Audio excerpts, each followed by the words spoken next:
Good morning. We're going to get started this morning with an invocation led by Pastor Ren Shuffman of Freedom Fellowship Church, and that'll be followed by the Pledge of Allegiance led by Levi, Madeline, Asher, and Hannah Peck, representing Scouting America Troops 177 and 6177. Please stand as you are able. It's an honor to be with you guys again. Let me pray. Heavenly Father, creator of the universe, Lord, we thank you and we beseech you this day. Father, would you help lead these men and women as they lead our great city? Father, the word says that what I bless is blessed and what I curse is cursed. And so today I speak blessing over this council, over their leadership, over this city. Lord, as we step into a year where we celebrate 250 years as a nation, Lord, by men who put you first, by leaders who sought your voice, your counsel, and your wisdom. Lord, would that be the standard again? Would that be the call that your wisdom, your will, your plan for our city would be adopted, would be carried, Father? Lord, would heaven reign on earth here through our leadership? Would you give them wise counsel? Would you give them great plans? Would you give them future vision, Lord, to see how great our city could be, that this city would be an example to the nation? Lord, that our values, that our systems, that our hearts are to be followed, that it would be a standard for our nation, Lord. Would you bless every area of our government, Lord, as the kingdom of heaven rules and reigns in this place, Lord. Let it not be the kingdom of man, but Lord, let it be your kingdom that governs this great nation. Your favor that causes us to be blessed, that we would be a people set apart, that people would know your love and your compassion in action by the way that you move through this city. Lord, that others would look and say, somehow, every storm that comes, they weather and they come out more favored. Father, I bless this meeting with wisdom, Lord, that your plans are done in the mighty name of Jesus. Amen.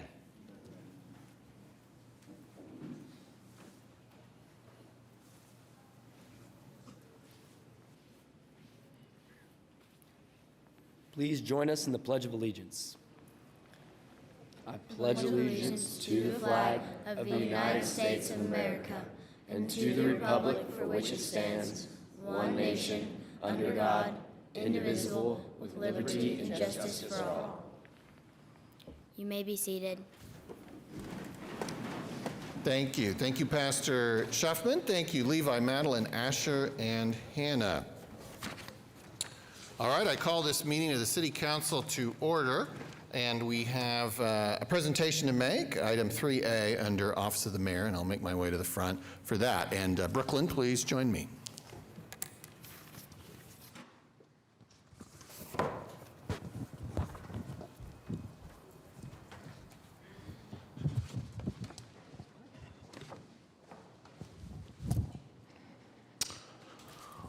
Brooklyn, you are our Employee of the Month, and so we would love to learn a little bit more about you, and so I'd ask the clerk to read this resolution.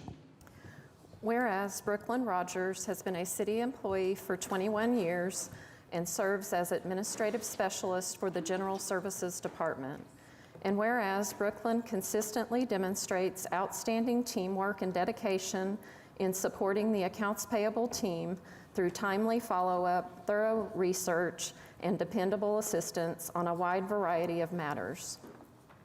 And whereas Brooklyn takes ownership of every concern brought to her, responding promptly, accurately, and with a commitment to finding effective solutions.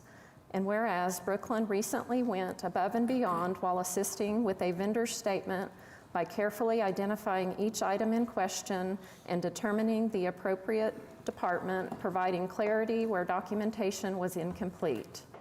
And whereas Brooklyn's attention to detail, reliability, and willingness to exceed expectations have strengthened the accounts payable team's ability to serve city departments and vendors efficiently.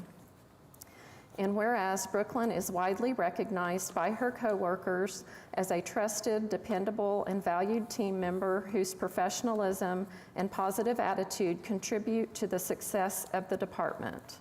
Now therefore be it resolved by the Mayor and Council of the City of Oklahoma City that they do hereby thank and commend Brooklyn Rogers, July 2026 South Oklahoma City Kiwanis Club Employee of the Month. Well, thank you. Well, Brooklyn, we're so grateful for your service as one of the 5,000 greatest city employees in the country, and we'd love to, I think, as a council, commemorate that with passage of this resolution. So let's see if we can get a motion and a second.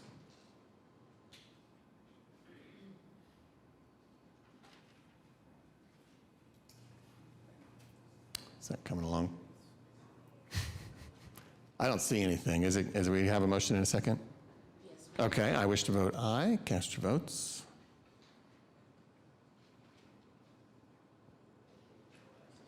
You'll have to let me know.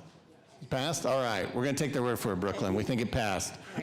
Well, now, you said you maybe don't want to give like a whole speech, and I said, can I just hold the microphone and you say thank you? How does that sound? Deal?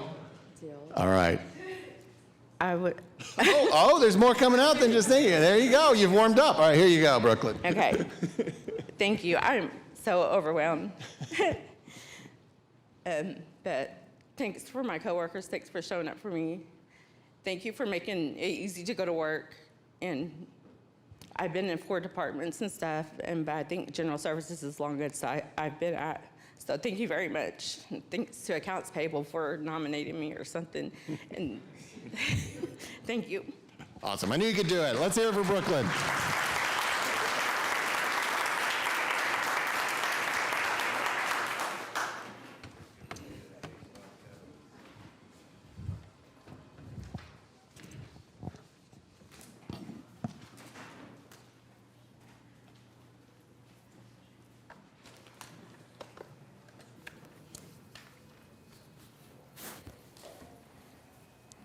All right, we're still on Office of the Mayor. I have a significant number of appointments today. Customarily, I might shout out the boards that are affected. That may be impractical today, but it's items B through AJ. Dozens of boards affected by these appointments today. Now, there is one I'd like to pull out for a separate vote just because of a family relationship that one of our council members have. And so let's vote on item 3R, the appointments to the Metropolitan Library Commission first. If we could just get a motion on that one. We have a motion and a second. Cast your votes.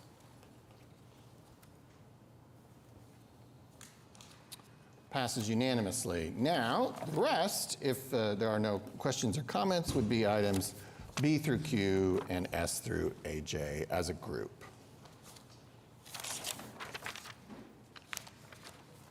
We have a motion and a second. Cast your votes.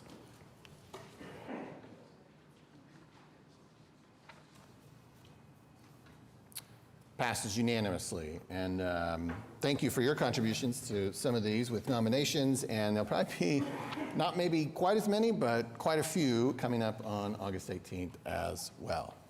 All right. And then we have, let's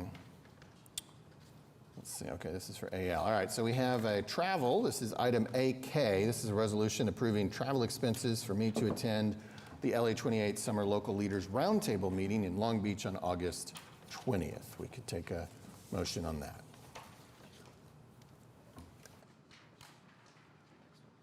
We have a motion and a second. Cast your votes.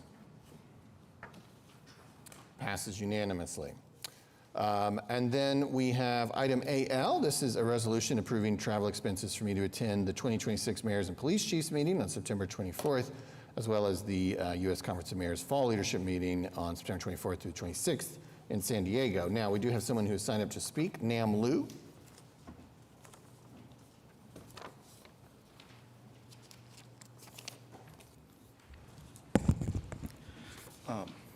Hello.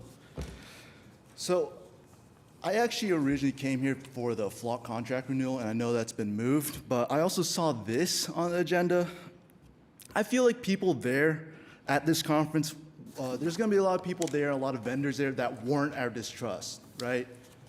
I don't understand why you really need to go to this, especially right now where there's a lot of tension considering the flock vote renewal. It's already expired. I don't understand why you're like continuing to delay this shit. Oh, sorry, excuse my language, but why are you continuing to delay this? Going to this is kind of a slap in the face to the Oklahoma public. I'm real concerned about what you're gonna, quote unquote, learn from this conference. I don't really respect that at all. We're very frustrated with this flock renewal, and we're very frustrated with what this conference could potentially lead towards, what technologies. I keep seeing stuff pop up everywhere. Surveillance devices. I don't know why you're smiling at me. Is it entertaining? Real entertaining, huh? Okay. I'm very frustrated with this. A lot of people in my neighborhood are frustrated with the rise of surveillance devices. This conference, I feel, is a moment where you can learn how to use more of this stuff, more contracts, how to worm your way through this stuff. I am very upset about this. That's all I have to say. All right, thank you. We're on item AL, and we can take a motion in a second.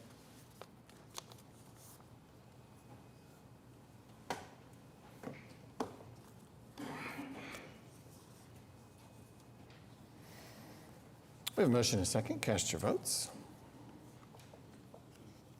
Passes 8-1, and with the necessary 6 affirmative votes. Item 4, items from council. We have a couple of travel resolutions here as well. Item 4A is a resolution approving expenses for council members Carter and Stonecipher to attend the National League of Cities in Nashville in November. Take a motion on that.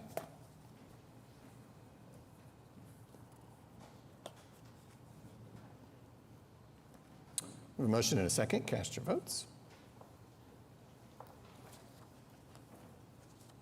Passes 8-1, and with the necessary 6 affirmative votes. Item 4B is a resolution approving travel expenses for Councilman Carter to attend the OML annual conference in Tulsa in September.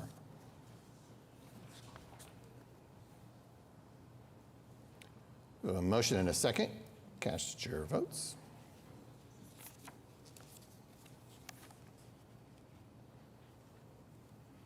Passes unanimously. Item 5, City Manager reports. Mr. City Manager. Thank you, Mayor. We do have the sales and use tax report on for this morning.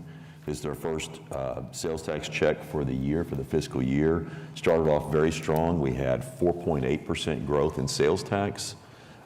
We had 28% growth in use tax. I want to acknowledge that there was a correction that was made last year for the first 5 months of the year. There was a vendor that was being remitted to the wrong city. That got corrected. I think it was either November or December. So we'll see that offset through this first part of the year.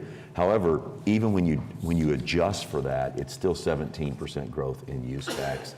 You just remember that use tax, we see a lot of variation. There was one major vendor that was recategorized to another category that's now remitting use tax that previously was categorized as a service sector. So that may continue on for a few months, so we may see that still. So we'll continue to monitor that. It's a really good start overall, $1.7 million above target in month number 1. I will caveat just a little bit that in the next month, we've got preliminary sales tax numbers, and it looks like sales tax is down by about 5.7% next month. But you remember that the finals, the NBA finals and the championship last year really strongly affected our August of last year. I think it was somewhere around 12% growth last year. So that, again, is an anomaly that's in the data. It will look like it's down. We'll just watch this over the first 2-3 months and see what the trends tend to be, but it's a great start altogether anyway. And then we have claims and payroll, and that can be found on okc.gov, and that's all that I have. Thank you. Excuse me. Item 6, Journal of Council Proceedings. We have items A and B we can take with one motion. The motion in a second. Cast your votes. Passes unanimously. Item 7, request for uncontested continuances. Mr. City Manager. We have several items on today. The first item is on page 7. This is item 7, this is item 9A. This is the Flock contract. We're going to strike this item and we'll bring it back at the next meeting. We'd have to make an adjustment to, we did not get the amended language that we had agreed to. We did not get that amended language onto the agenda. We've got to make sure we've got that on there, so we'll bring that item back at the next meeting. And then on item 9X, on page 9, we're going to strike that item, bring that back at a later date. Item 11C on page 19 is PUD 2105. That'll be deferred to the 18th of August. Continuing on page 20, item 11D, this is PUD 2124. That also will be deferred to the 18th of August. Then on page 23, item 11P1, unsecured structures. All of these items will be stricken from the agenda. Item B, 4545 Kenyon Drive, the owner has secured. Item F, 737 Southwest 48th Street, the owner has secured. And item G, 8405 Southwest 49th Circle, the owner has secured. And that's all the items that I have. All right. We'll now recess the council and convene as the Oklahoma City Municipal Facilities Authority. We do have someone who's signed up to speak on item B on this docket, Steve Hunt.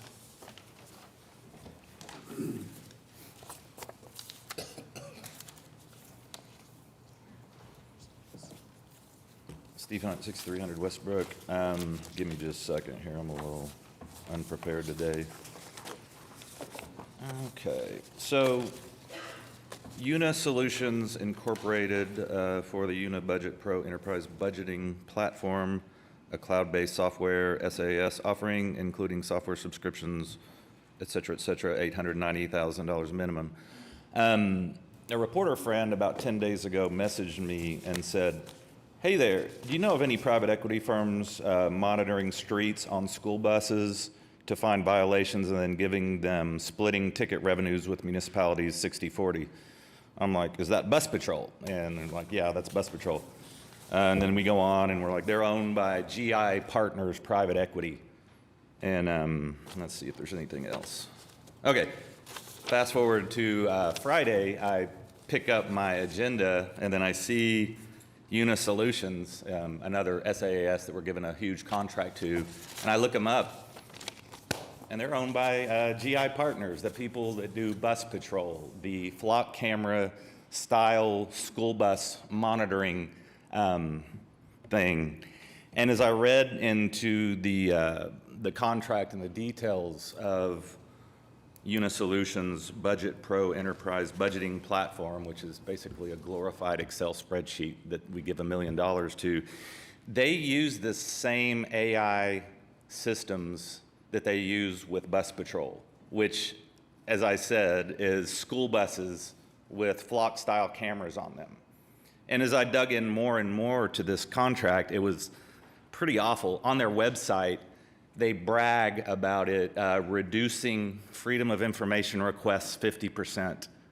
I mean, like, okay, so we're giving $1 million to these ghouls, these Bus Patrol guy, and Bus Patrol is the revived corpse of another company, Force Multiplier, which was a part of the biggest scandal in Dallas municipal history. You can look it up, it was 2017, and a lot of the same actors still work for them. You know, I talk a lot about this stuff, and there's so much to it. You know, it takes a sentence to tell a lie and 10 minutes to debunk it. And the reality of these equity firms is that they are using recovery money to buy all these companies. ZERP policy, quantitative easing, all that money that was supposed to be used for us is actually used to buy up all these companies. And Una Solutions, I mean, I don't know if anyone looked at it. I got deep into the contract.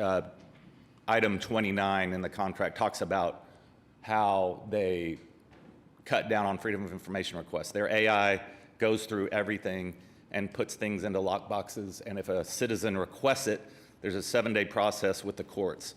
So I normally speak just for the people out in Channel 20 land on YouTube, because I know you all kind of, I mean, no offense, but I'd like for you to consider, because the Word request for time, thank proposals, you. there were 9 others that actually looked So pretty we're good. on the MFA docket, and we have items A through N we could take with one motion.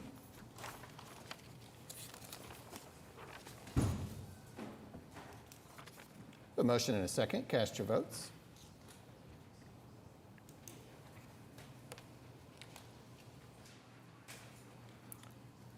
Passes unanimously. Now we'll adjourn OCMFA and convene as the Oklahoma City Public Property Authority. We do have someone who's signed up to speak on item E, Brittany Grant.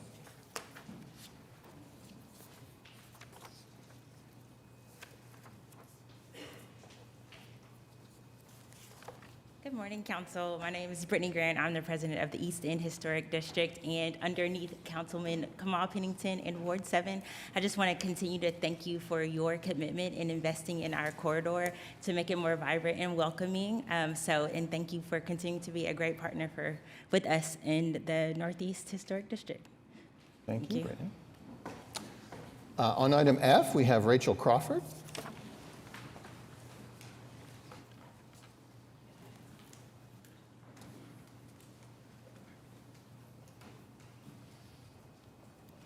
Good morning, City Council. I'm Rachel Crawford, Executive Director with the Plaza District. And I just wanted to take a moment to tell you thank you so much for the city's support through the Commercial District Revitalization Program of the Plaza District.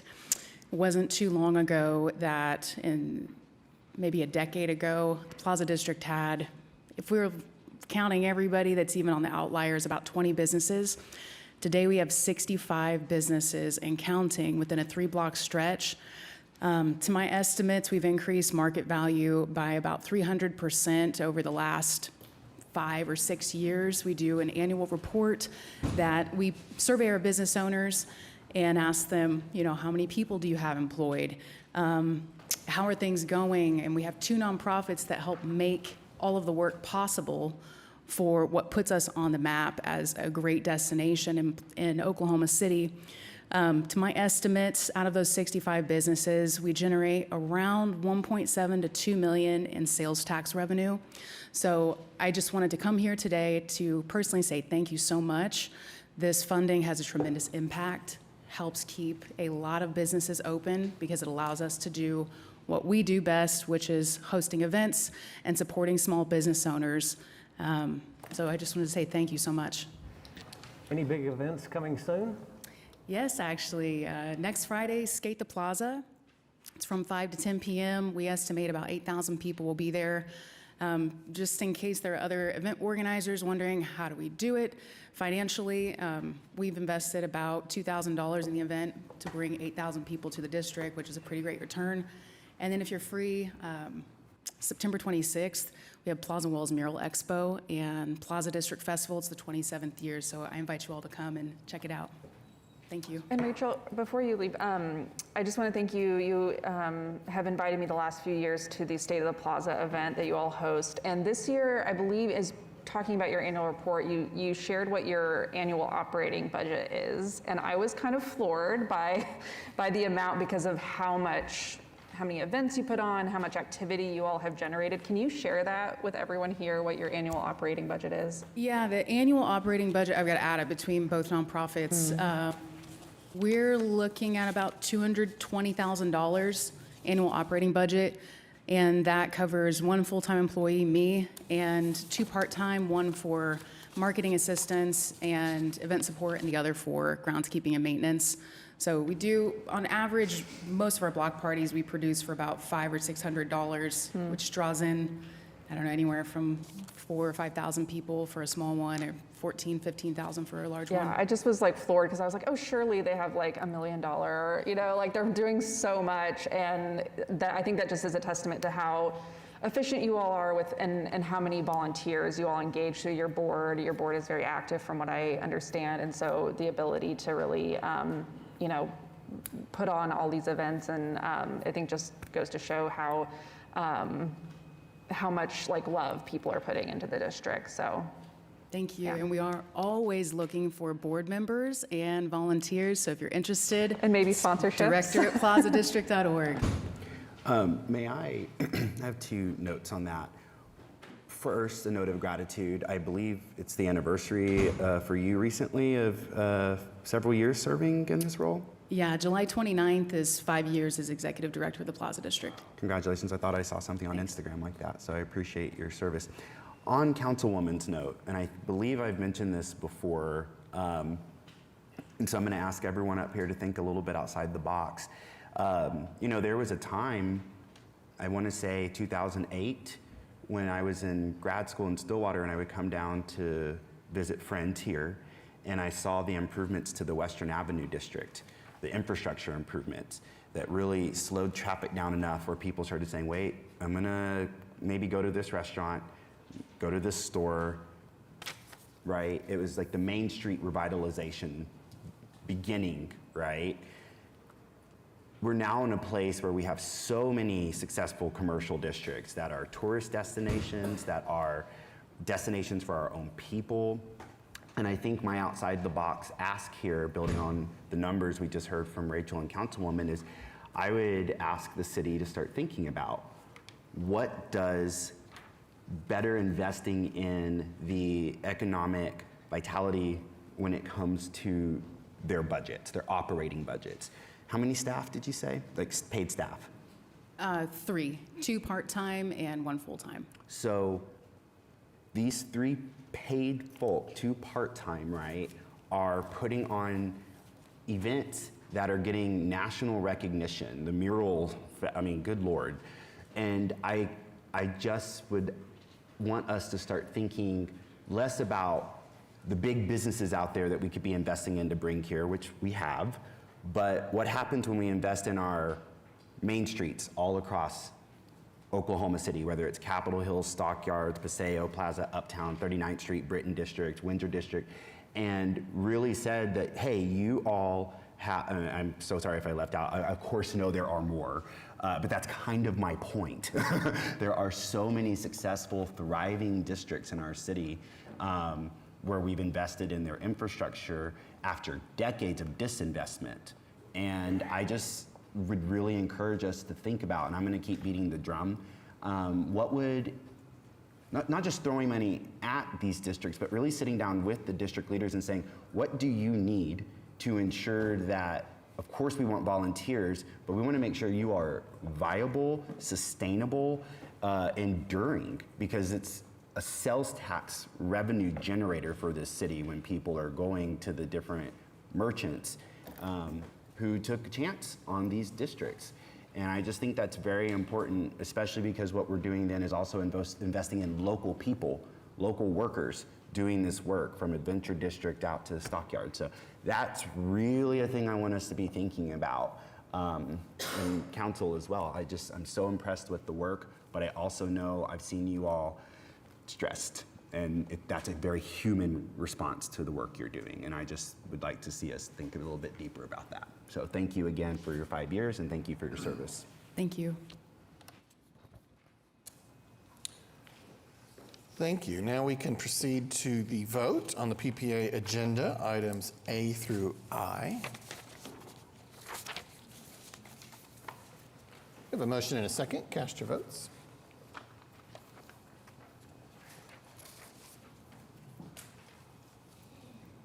Passes unanimously.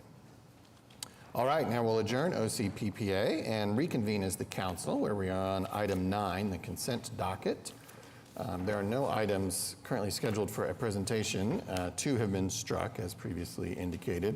Is there any item that a council member wishes to pull out for a separate vote or separate comment or question?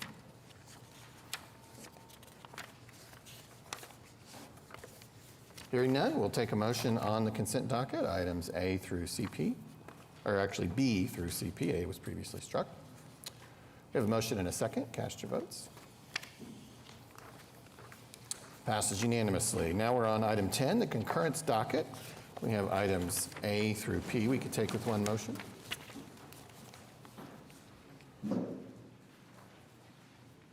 A motion and a second. Cast your votes. Passes unanimously.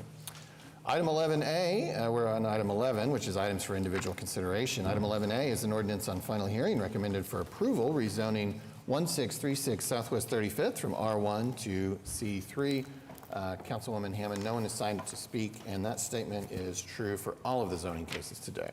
Okay, this was recommended for approval by planning staff and unanimous support by the Planning Commission, so I will move for approval.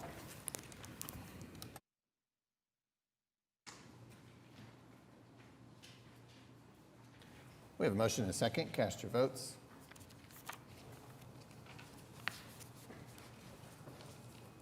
Passes unanimously. Oh, I don't know what's going on up there, but this is working, so.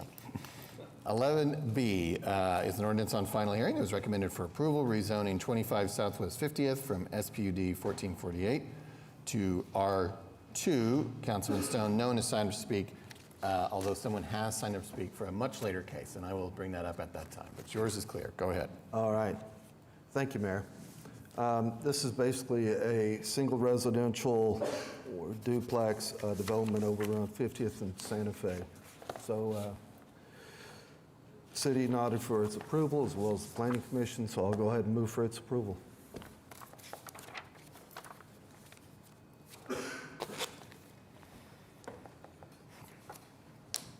All right, we have a motion and a second. Cast your votes.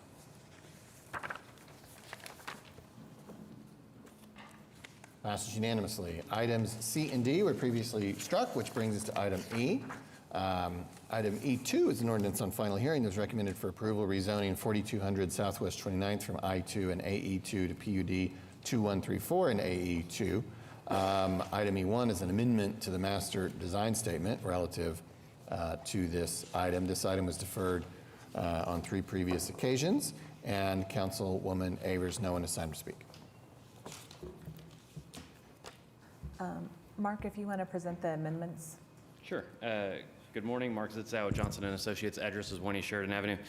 This is a multifamily project at Meridian and 29th Street.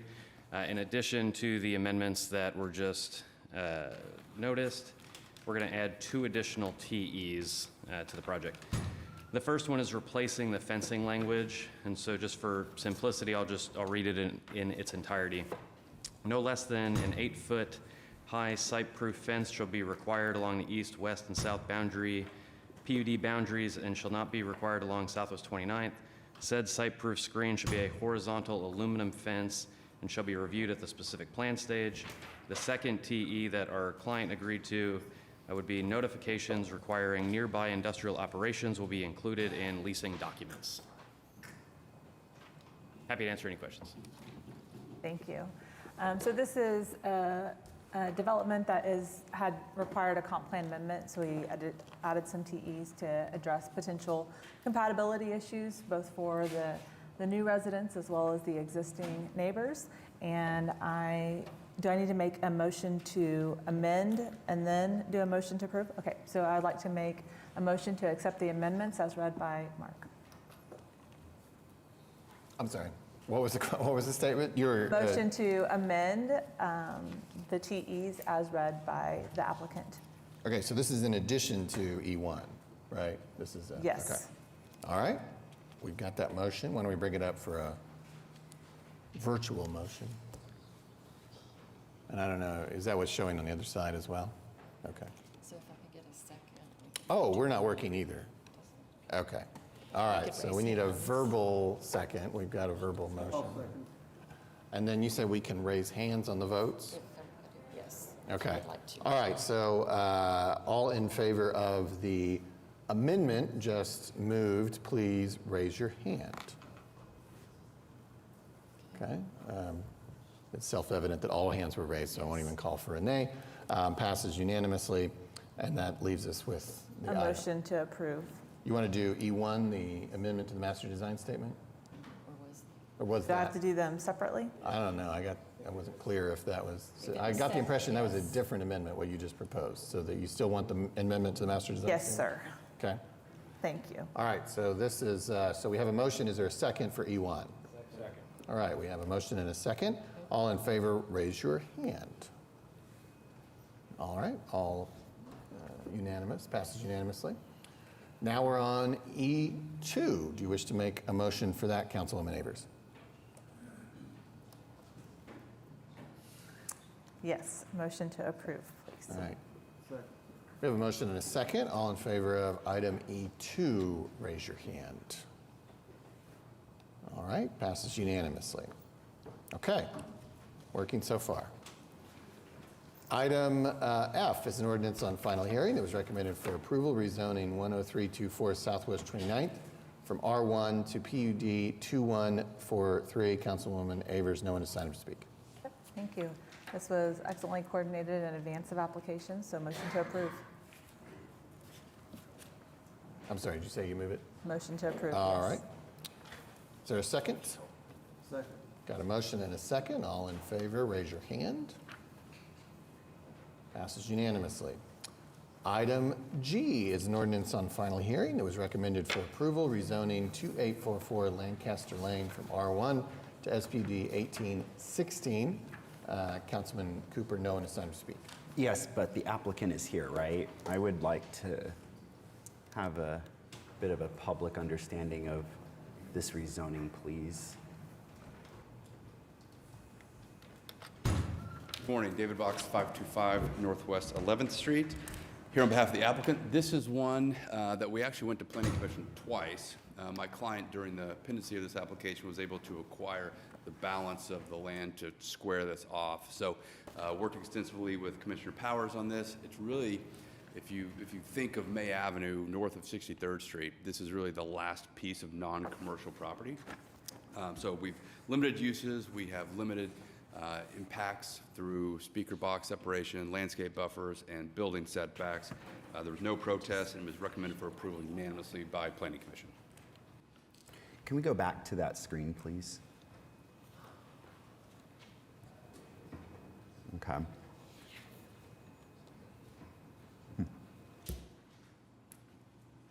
Well, I'm glad to see the parking not so prioritized at the front of May like that. I think that's good. So it's an improvement on what I often see over there. All right, well, I'll move for approval. Do I need to do that verbally? Are we back to screens? Okay. Oh, we might be working again. All right, go ahead. Something about Ward 2. We don't see anything on our side of things at that. All right, well, we have a motion and a second. Cast your votes. We'll let you know how it ends.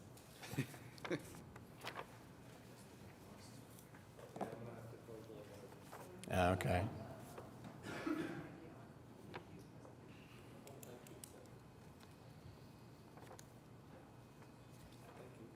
All right, passes unanimously. Thank you. Okay, now we're on item H. This is an ordinance on final hearing that was recommended for approval, rezoning 3000 Northwest 150th from SPUD 848 and PUD 302 to SPUD 1831. Councilman Stonecipher, no one is signed up to speak.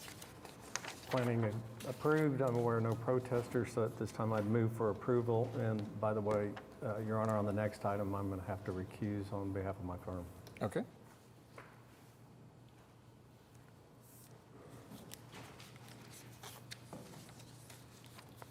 We have a motion and a second. Cast your votes. Since it's not showing, do we still want to raise hands or just? No, if we can vote here, this is good enough.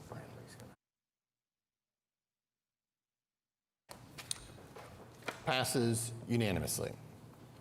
All right, now we're on item I. This is an ordinance on final hearing. It was recommended for approval, rezoning 3131 Northwest 192nd from O1 to SPUD 1840. This was deferred on July 21st.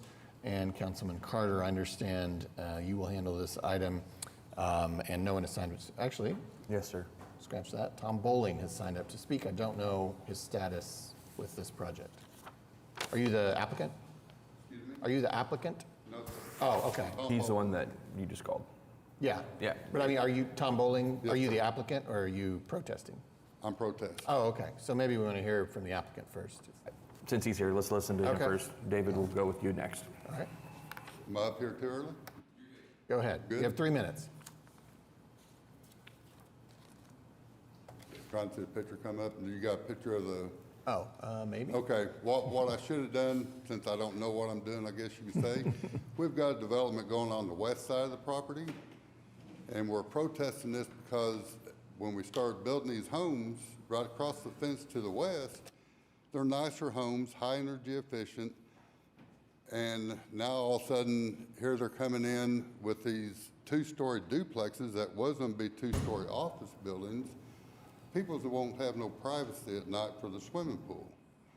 Everybody with nicer homes are wanting swimming pools in their backyards. Well, if they build a swimming pool in the backyard, these people in their two-story duplexes are going to be overlooking the swimming pool. So, how can we end up helping these people keep their privacy over this? I heard that everybody's tried to get them to build a little bit higher quality duplexes, which I appreciate that because we got restrictions on our property also.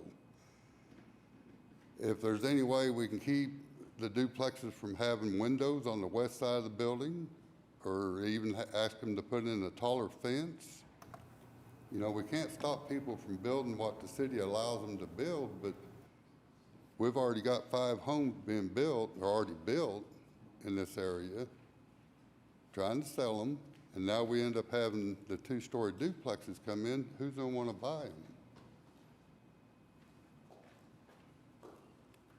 So, in this restriction, the buildings could be set in accordance to this drawing if they'd moved building 5, 6, and 7 further to the east and put the parking on the other side. That would actually give more privacy.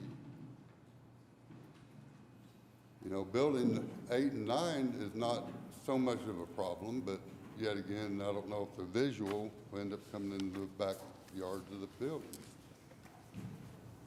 So I'm just asking the city to help us restrict what these other people end up being seeing in our backyards. Okay, are you done? You know, if I'd known what I know now, I should have brung in a plat for y'all to see what's actually going on.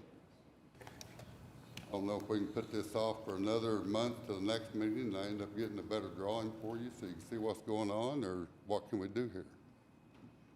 Did you appear at Planning Commission? Excuse me? Did you appear at Planning Commission? Do I appear at them? Did you go to the meeting when this was considered and? No, sir, I didn't. Okay. I didn't know about it. Just curious. All right. Thank you, Mr. Vaughn. Let's listen to the applicant now. Look at what? If you wouldn't mind having a seat right there, we're going to listen to the applicant. Good morning, David Box, 525 Northwest 11th Street, here on behalf of the applicant. So could you go to the zoning map, Jared, please? This is an area of Northwest Oklahoma City that has really a broad mix of different types of uses. So immediately to the south is the Grove. It's a 640-acre development that has everything from small lot single family to an elementary school, and then significant commercial along Portland. To the east, you have R1ZL, and then if you go to May Avenue on the northeast corner as well as the southeast corner, you have large-scale multifamily apartment projects that exist. Here we have this kind of random triangle of land that's zoned office. There's not a whole lot of viability for an odd-shaped office tract north of 192nd Street. So what we're hoping to do on these approximately 2.5 acres is just put 9 duplexes. We believe duplex to be compatible, frankly more compatible than what the current O1 use would be. In terms of two-story, that's an argument that is constantly made by protesters. Single-family residential allows two-story. Two-story single-family residential next to residential compatible. We believe two-story duplex next to single-family is also compatible. Staff recommended approval of this. There was one technical evaluation that we agreed to. So we would ask that you approve this in the same manner that Planning Commission did. Happy to answer any questions. So duplexes are allowed in O1? No, this would take away the O1 and put in a SPUD with duplex Gotcha. allowance. Thank you for clearing that up. Okay.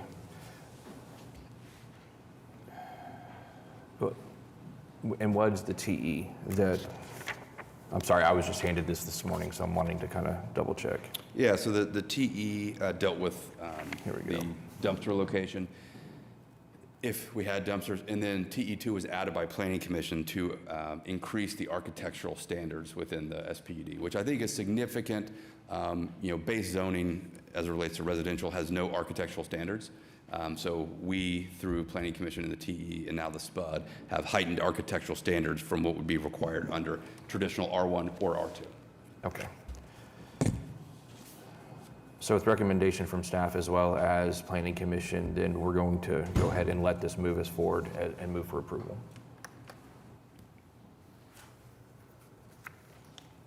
May I ask a question? I'm looking at our two former planning commissioners right now. Do y'all have thoughts? I mean, I'm not trying to step, of course, on, I know Councilman asked you to carry it. I'm just curious. If it was zoned R1, they'd be able to build a 2-story house by right, and we wouldn't even be here right now. So if it had the exact same zoning as this gentleman's property, they would have the ability to build 2 stories and we wouldn't question it. I think the only thing I don't know, how big is the setback between the house approximately 18 feet from the west. Okay, so that's a pretty good distance. And even with the 2-story, whether it be a house or a duplex, if we added an extra large fence, that's not going to be tall enough to block anything. So I don't want to put that restriction on. So I didn't see anything that we could actually do in this sense. Am I wrong? It's difficult. I mean, we could require them to, what do they call it? Like frost the windows. Haven't we done that before? But again, but we have doesn't really 3-story sound very compatible to We have me, 3-story like a apartment compatibility complexes issue to across me. the street. So south and east, at 192nd May, you have an existing apartment complex at the southeast corner. You have zoning entitled to allow a 3-story apartment complex on the northeast corner. In the front, I mean, I get your point. That is an avenue, but that really gets into, is this incompatible? It's like, well, why should the duplex people be frosted? Like, we're afraid of the duplex people looking at us, but the single-family people next could door look at us. Apartments, sometimes that happens. Duplex to single-family, those are compatible uses. And any house north or south of it could be 2-story, staring down into the backyard of their next-door neighbor as well. So it's not necessarily just what's to the east of it. It could be your next-door neighbor builds a 2-story house. Right. I just wanted to hear people with planning commission background speak to the gentleman's concerns. I didn't want it to seem like we were just boot scooting right past that, so that's all. Thanks. Okay, so we have a motion and a second for this item, item I. Cast your votes. Can I say one more thing? We're voting now, sir. I'm sorry. It's a little late. Thank you. Passes unanimously. I'll say it anyway. They have full parking in the street going around their perimeters of their apartments, in between their apartments and adjoining facilities. Okay. So, Thank you. Item J is an ordinance on final hearing. It was recommended for approval, rezoning 2800 North Oklahoma Avenue from R4 to SPUD 1842. Councilman Pennington, no one is signed up to speak. Thank you, Mayor. This is just taking some R4 zoning and moving it into industrial that's more compatible with the immediate surrounding area, so I'm going to move approval.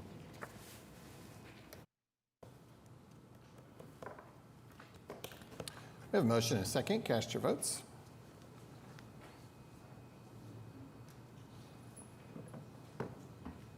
Passes unanimously. Item K is an ordinance on final hearing. It was recommended for approval, rezoning 5902 Epperly Drive from R1 to SPUD 1844. Councilman Stone, no one is signed up to speak. Thank you, Mayor. This is basically a storage unit off of Southeast 59th over close to Epperly. Recommended by the city and the Planning Commission, so I'll move for its approval. All right, we have a motion and a second. Cast your votes.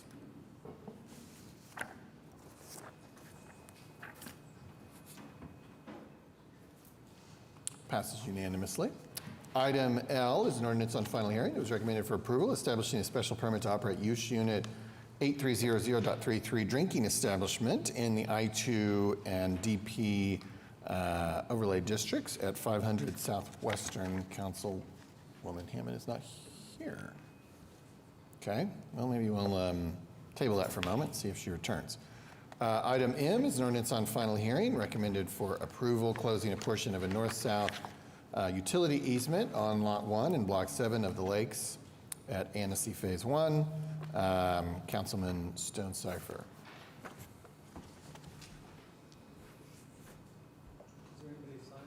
No. Okay, I'd move for approval.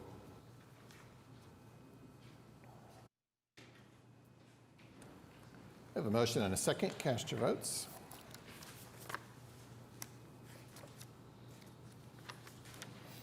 Passes unanimously.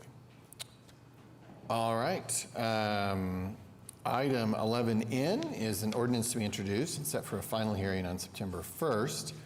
This relates to our zoning and planning code, specifically, I think, solar energy. I do believe we have a presentation. Go ahead.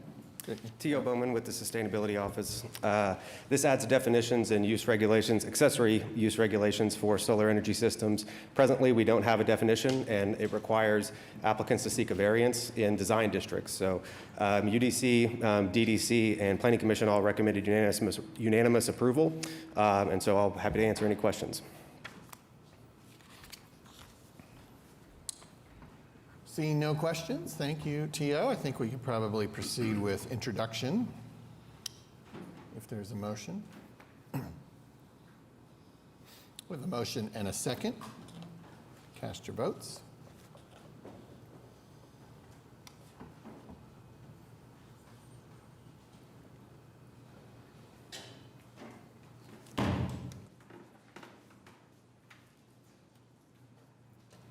Passes unanimously. Okay, we're going to back up now to item L. This was the previously described ordinance on final hearing in Ward 6, and I understand Councilman Cooper will present this. Yeah, is the applicant present for that? Getting those steps in, we don't do that enough. That's what I hear from data.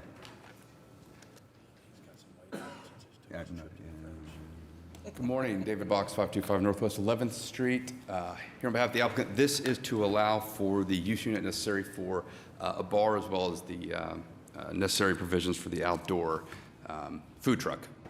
No protest. Planning Commission recommended approval. Let me go back to that previous. Oh, cool. Okay.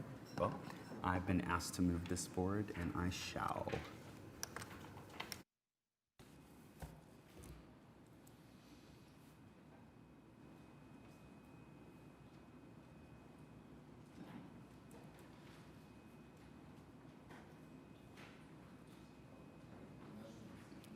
Motion and a second. Cast your votes. Passed unanimously. All right, back into order, which brings us to item O. O1 is a public hearing regarding the dilapidated structure here listed. Amy, has anyone signed up to speak? No, they haven't. Not, so we will advance to the resolution at O2 declaring that the structure is dilapidated. I have a motion and a second. Cast your votes.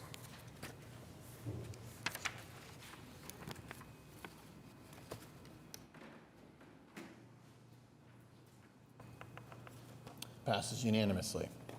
Item 11P1 is the public hearing regarding the unsecured structures here listed, except for those previously struck. Amy, has anyone signed up to speak? No, they haven't. They have not, so we'll advance to the resolution found at P2 declaring the structures are unsecured. We have a motion and a second. Cast your votes.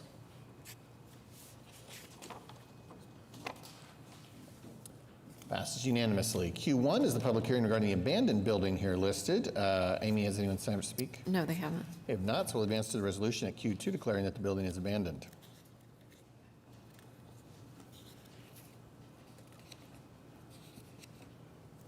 A motion and a second. Cast your votes.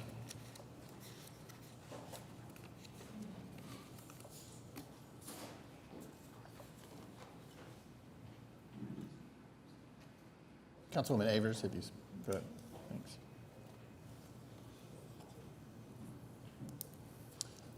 Passes unanimously. All right. 11R is a joint resolution with the Oklahoma City Economic Development Trust approving the allocation of GEO-limited tax bond proceeds in an amount not to exceed $3 million for the Shane Affordable Housing Project near Hefner and County Line. And we have a presentation. Yes, Joanna McSpadden, our Economic Development Manager, will introduce this item. Yeah, hi, Joanna McSpadden, Finance Department. I just wanted to do a quick introduction on both of these next two items. These will be the first allocations of the new affordable housing bond money. They're both structured as a payback loan rather than the forgivable loan that you guys have seen in the past. They'll be paid back after their tax credit funding period. Kathy O'Connor is going to present on both and give you a description of the projects, so let us know if you have questions.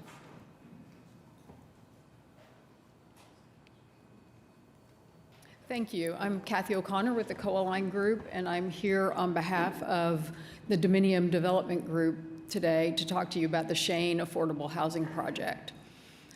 This project is, go on to the next slide. Just a little bit about the developer. Dominium is got a few projects going here in the state and in Oklahoma City. They have over 50 years of experience in developing, owning, and managing affordable housing projects nationwide. They have over 40,000 apartment homes in 20-plus community, 220 communities across the state. They are long-term owners. They hold most of their projects for 20 to 30 years, and they are a vertically integrated company. That means that they have the construction, the architecture, property management, compliance, and asset management all in-house in their company. The project that we're talking about today is the Shane. It's located at West Hefner Road and County Line Road along Northwest Highway. It's about 412 units that include 14 apartment buildings and 88 townhomes. They have applied and have qualified for the 4% low-income housing tax credit, so we will be leveraging those tax credits with the city's Affordable Housing Loan Fund. Go ahead. This is a site plan for the project. You can see the layout of the various units and the townhomes. Again, the location. One of the things that's important in a tax credit application is you point out what amenities are near your project, and this one is in the Piedmont School District. It's nearby to shopping, parks, Lake Hefner, good highway access, and the Patience Ladding Library. This is a breakdown of the units. You can see that it's a variety of 2, 3, and 4 bedrooms. And the average rents range from about $1,200 a month to a little bit under $1,600 a month for the 4-bedroom units. Again, a breakdown of our budget. The total budget for the project is a little bit over $156 million.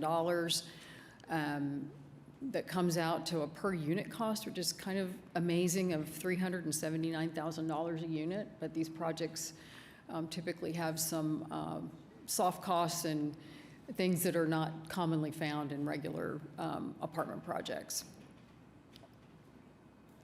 Our affordable housing request is a $2 million loan in the first tranche that would have an 8% interest rate. And then the second loan, a 0% interest rate, and then the second tranche would be a $1 million loan with an 8% interest rate. Both of these would be coterminous with the affordable housing tax credit compliance period, which means that it'll be about 18 years and repaid at the time of sale or refinance of the project. So with a affordable housing low-income housing tax credits, you have a 15-year compliance period, but that doesn't start until the units are constructed and leased up. So it usually is around 18 years that we're looking at to pay these loans back. And Kathy, does that, for the 18 years, is that how long the owners have to maintain that affordability? And so after that, they're no longer required to do it? Well, and that's something that... and typically what they do is they refinance with another low-income housing tax credit allocation and extend the affordability. Most of these units will be affordable for 30 years. Gotcha.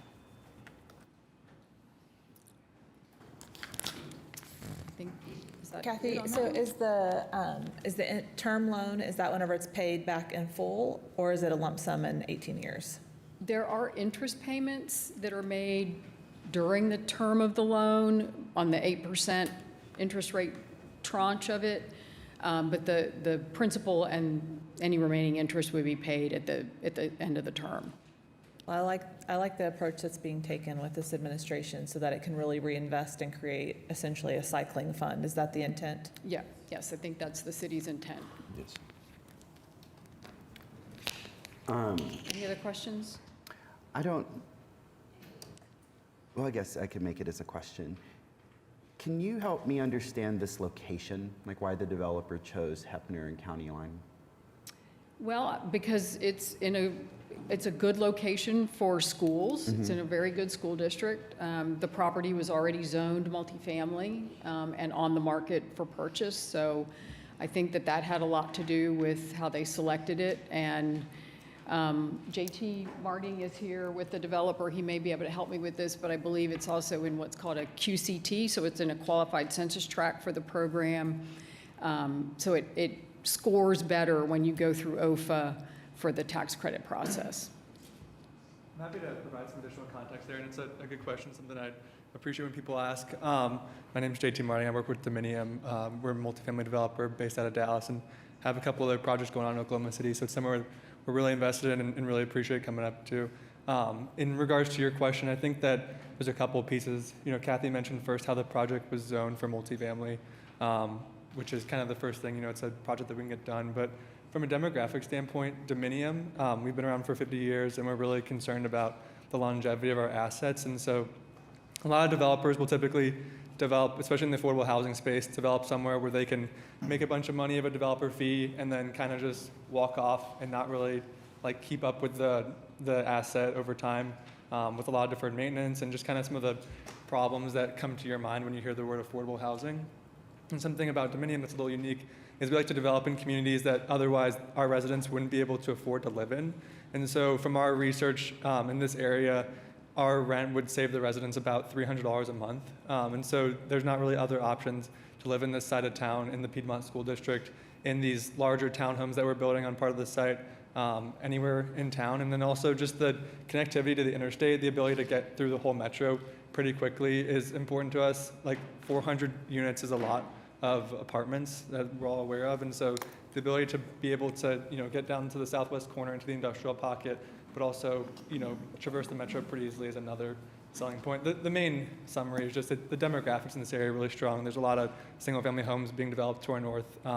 There's a new single-family home community to our east that just developed. So it's just a growing area. And there's not a lot of land that's undeveloped within the loop. And so it's just something we're excited about. Thank you for the context from both of you. So, I think this is more for the council, and maybe for the developer, I'm not sure. It sounds like you know what you're talking about, and I know Kathy absolutely does. My concern about this location is, and I'll play it out, I want to see how this goes, but my concern, and it's what you just talked about with the highway and 400 of these units. One of my best friends just bought a car, hadn't had one in a year. I mean, had one, but you know, it was a very old one, and spent over $25,000 to buy that car. That's the first thing.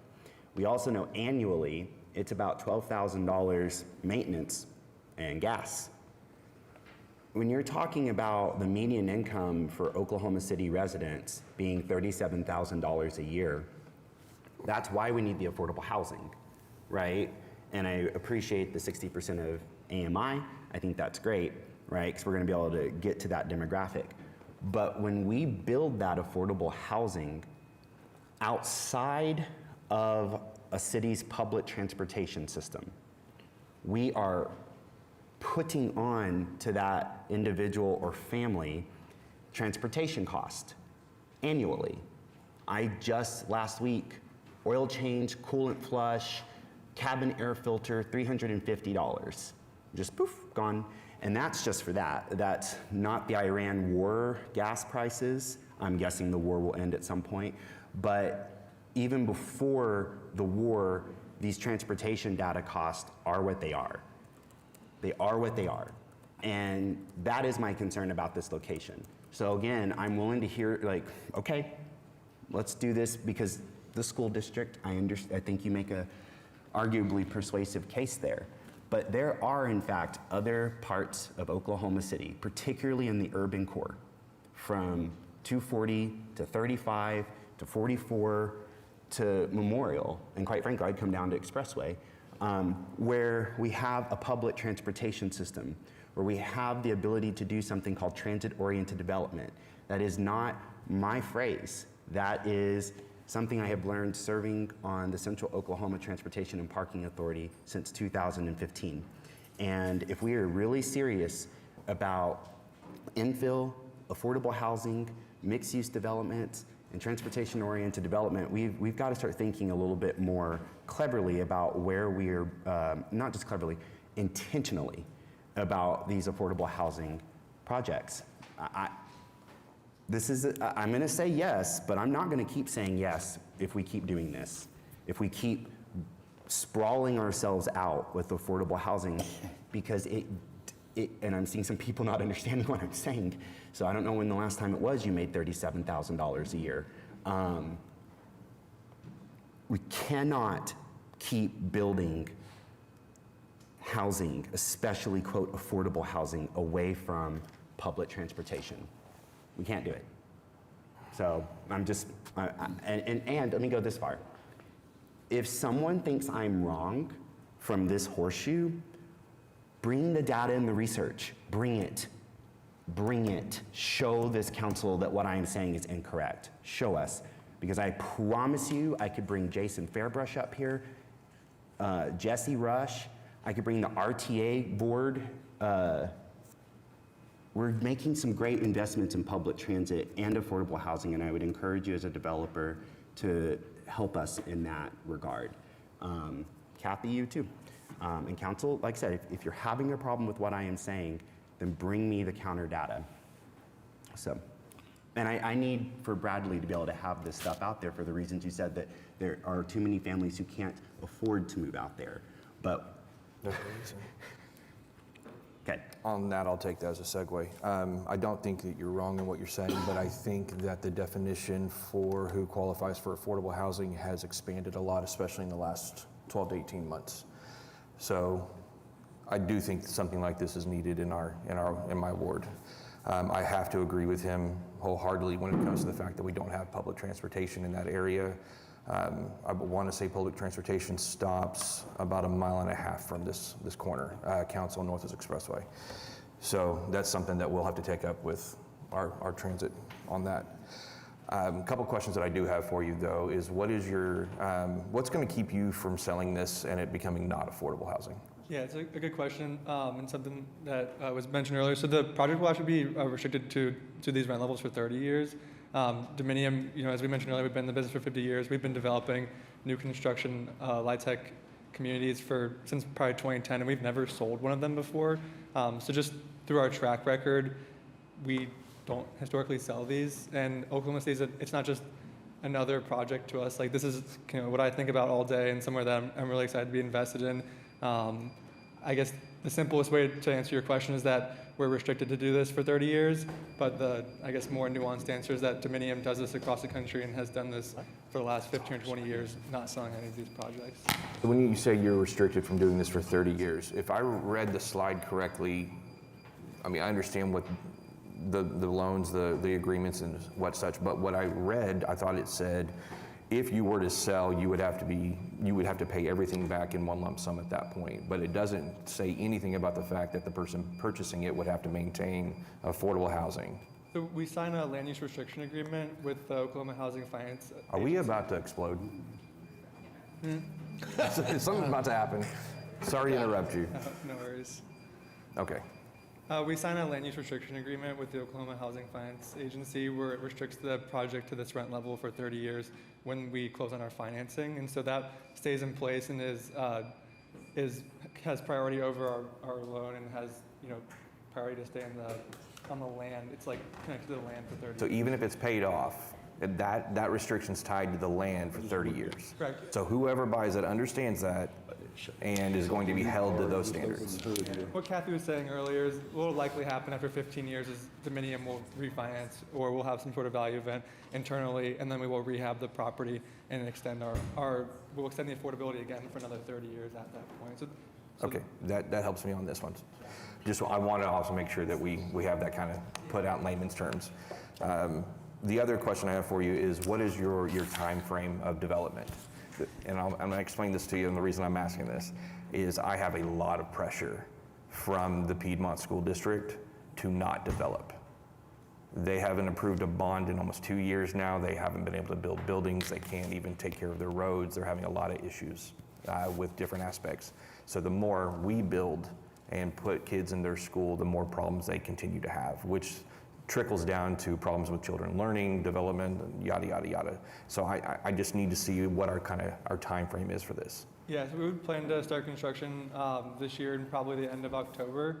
And from there, it would take us about 30 months to complete the entire project, which would kind of be turned over in phases. And so we'd probably expect the first third of the project to be done about 20 months after that. So I'd say, and then another section probably 26 months after the start, and then 30 months. So pretty much we'll start construction here in the end of this year, and then we will be completely delivered in the middle of 2029.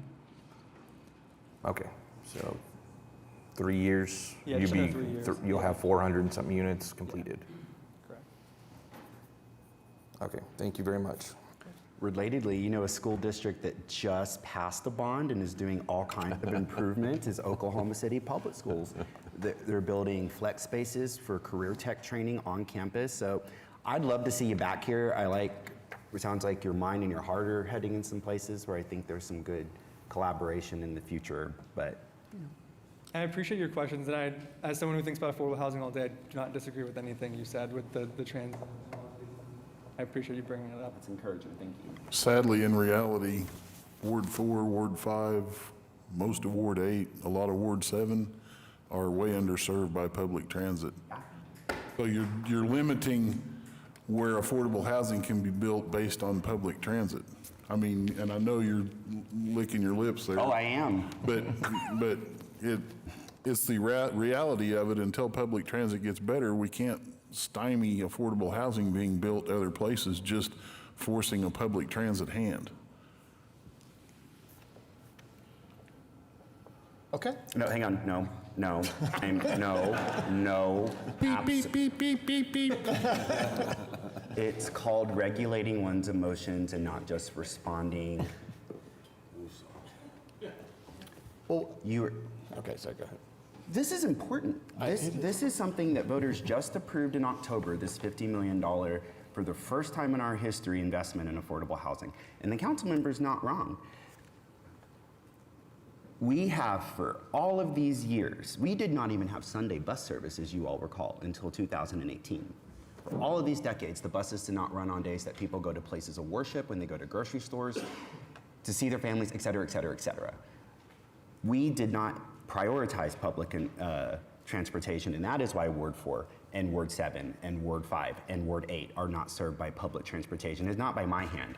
And Ward 1, I would have done it a million times over, and I have advocated for it a million times over. So this is not an us versus them thing. I would have done it. I would do it right now. I would encourage us to be expanding public transportation out there. That's why I'm so supportive of our One Transit election, which is actually going to allow us not just to do commuter rail from Norman to Edmond to OKC, light rail in Councilwoman's Ward to the airport, to County Line, not just BRT to the airport, but actually to increase our public transportation budget in the city of Oklahoma City so that buses actually run by the industry standard of every 15 minutes instead of the 30 minutes that they do right now. If you miss the bus right now, that is your job. You have to wait 30 more minutes before you get there. So no, you're not wrong, Councilman. But what I guess I am advocating is that as we move toward One Transit, as we move toward those investments, we cannot put the cart before the horse and start building the affordable housing out in the parts of the city where that public transportation option doesn't exist for our people. If a person lives, and I have friends in all of your wards I know people. And I also know people who either have just one car and they are a family, or they have no car and they cannot, if we are landlocking them is what I am saying. We are landlocking them when we build this housing in the parts of town that you have just described when we don't have that public transportation system for them. Meanwhile, all across, parts of each of our respective wards. Part of your ward, part of that councilman's ward, part of this council, every one of the wards you just named. There is public transportation options and info option development all around each one of those wards. We should be prioritizing this $50 million affordable housing funding where the transit exists in each one of our respective wards. This is not a Ward 2 prioritizing thing that I'm doing. I'm telling you each one of our wards. Councilwoman and I share Northwest 23rd Street together. We share it. We could be doing this sort of investment around there, MacArthur, Northeast 10th Street, you name it. And I love Bradley's question, excuse me, Councilman's question about the longevity of the affordable housing. Because when I think about Northwest 10th Street, and I think about parts of the city, 122nd and Penn, which used to be part of Ward 2, there were apartments, there were developers who are standing right where you're standing right now, who made a similar pitch to that council 30 years ago when they built those houses, or excuse me, those apartments. There is no maintenance in those apartments today. There is no maintaining of affordability. There is no maintaining of the conditions of those apartments. So Councilman asked the exact right question to be asking. And that is actually something I would turn to City Manager Freeman in this moment and to planning and start asking us to think about. What happens at the end of that 30 years? Now, all of us will be heading into retirement, of course, but our people will linger. And we really do need to think about what are some parameters we can be, thinking outside the box, what have other cities done? We cannot allow this development 30 years from now to become what Dime Block has become. We cannot do that. We have got to be more intentional about this. So I think you're asking and saying the exact right things. Please do not misunderstand me of saying I want all of this in Ward 2, because I could point to each one of our wards and see where the public transportation development opportunities are. I just want to be very clear about this. This is not a Ward 2 versus everybody else. I see it. I'm asking us to prioritize where the transportation is to do the affordable housing there as we improve our public transportation system. I hope that makes sense. If it does not, let me know. By the way, I have to calm down in these moments because I get so passionate, so excited, and I don't ever want to come across as combative. So please, council members, do not ever think that's what's happening. I love this sort of engagement. I love back and forth. I live for it. So don't take this as like trying to prove a point. This is truly like an iron sharpens iron moment. So and if I ever come across differently, let me know. But just know that it's just a spirited thing. And again, both of you have brought something meaningful here for the reasons that you have said and the council person has said. I'm just trying to push us a little bit further here toward that affordability. Thank you. I think what you're saying is strategic prioritization of sure. economic incentives tied to affordable housing. And so is there a framework within the Alliance or within this Economic Development Trust that is prioritizing or incentivizing or rank ordering applications based on what makes the most sense for our city? Or is it really just on an application by application basis? That's a good point, question. I mean, we do have that in as a priority, but it's not a limiting factor, and having an opportunity with this to get benefits that are this type of quality, it's a balance, it's something we consider, but it's not the final decision. But I do think it's one that we got to be sensitive to of how much of the affordable, since we're limited on how much we have, would be outside of that public transportation corridor. I think we've got to keep that in mind. Joanne and I have just been communicating on this. And so it's definitely something that's front of mind for us that we know we need to encourage that direction. I'll have more to say about this later. I don't want to keep the developer and Kathy, so. Appreciate it. Thank you, guys. We have a resident who signed up to speak on this item, Steve Hunt.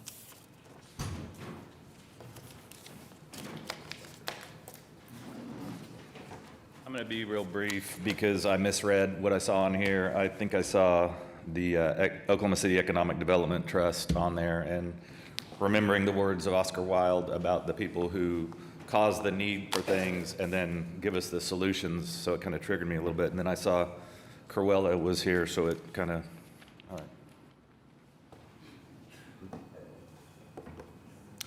All right, that concludes citizens who signed up to speak for this item. We could take a motion in a second on item R, this joint resolution with the Economic Development Trust.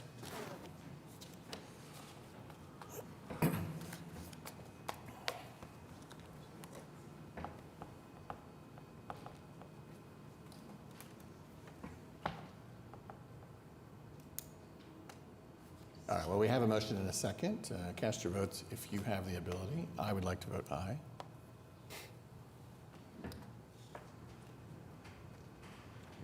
Passes unanimously.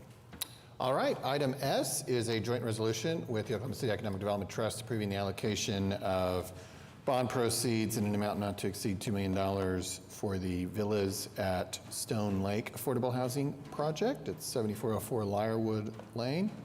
And we have a presentation? Yes, Kathy O'Connor is going to present this project as well. Thank you. This project is called the Villas at Stone Lake, and it is located at 7404 Lyrewood Lane. This project is a little bit different than the last one we just talked about. This is an existing apartment complex that is only about 40% occupied, I believe, at the time right now. It's 160 units. In 14 residential buildings. Again, this project has qualified and has been allocated low-income housing tax credits through OFA. It is a complete remodel of the facility. You can go ahead to the next one.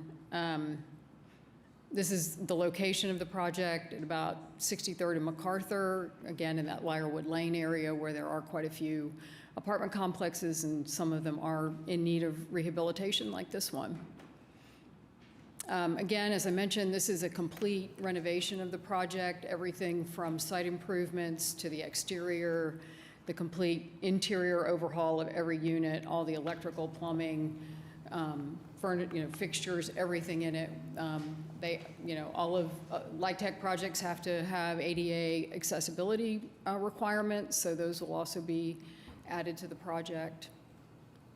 This is a breakdown of the units. Again, this is an existing apartment complex, so the unit sizes are a little bit different. These are 1 and 2 bedroom units that the rents will range from about $833 a month up to around $1,200 a month for the 2 bedrooms. A project budget is about $28 million. Again, on the construction time period for this one, I think they plan to start later this year, early next year on the rehab of this project. Our request for this project is a $2 million loan, again, structured as repayment is deferred until year 18, and it helps to fill the remaining financing gap that the project has that is not filled by the permanent loan, the LIHTC equity, and like in the other project, a deferred developer fee. And this is just a little bit about where the project is right now. As I mentioned, it is shovel-ready. We've been awarded our tax credits. This affordable housing loan allocation will help us finalize our financing and get to closing here in a couple months. That's about it. I'll be glad to take any questions on this one. Is this going to have the same deed restriction on the land? Yes, I believe it does. Yep. I'm pretty sure all of OFA's projects have that deed restriction, that 30-year. Okay. So you're really tied to that 30-year compliance. And what are we doing with the current residents? Pardon me? What are we going to do with the current residents that are there? They will be moved within the project as units are rehabbed. They'll be moved into new units, and then their unit will be rehabbed. So we're not going to displace The anyone? plan is to not displace anybody. Okay, thank you. And thank you, because I just did a transit. You did a transit check. Look to what it would be like to go from City Hall to these apartments, and there's, right there within a couple, like not even walking distance, even the right word for it, but so this is the sort of stuff, because you would take the 8 to the Rapid, so no, I really like that, so thank you for thinking here. All right. We can take a motion on item S. Motion and a second. Cast your votes.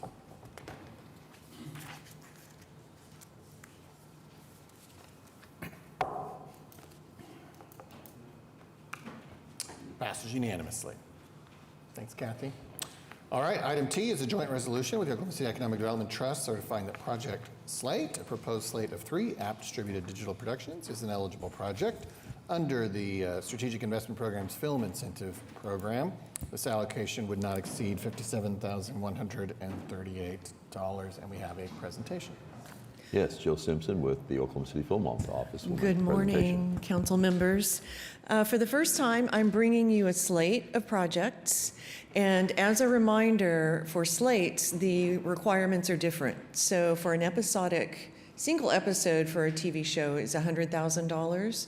But when you have an aggregate of multiple episodes that meet $500,000, they qualify at the 10% level, which this one does. This is what I've called Project Slate, and it is 3 episodes of a faith-based vertical project, which is content created to go directly to your cell phone. And I've listed basically the descriptions, which you can read through. They're all centered around small communities, this one at Christmas time, and they tell family-oriented stories. The people behind this the company is Angel Verticals, LLC, but the Oklahoma City partners are BRG Entertainment, which is Brent Ryan Green of the Green family here in Oklahoma City, and LD Entertainment, which is the Liddell Entertainment Group. 100% will be filmed in Oklahoma City. They're utilizing Oklahoma City facilities. 98% of the crew is Oklahoma City based, and anticipated Oklahoma City expenditures total $571,386, which is 65.4% of their budget. Again, this would qualify, since it's above $500,000 in expenditures, it will be the 10% level. They're meeting the requirements of hiring 50% crew, which they'll have 98%. They're filming more than 50% in Oklahoma City. They're actually filming 100%.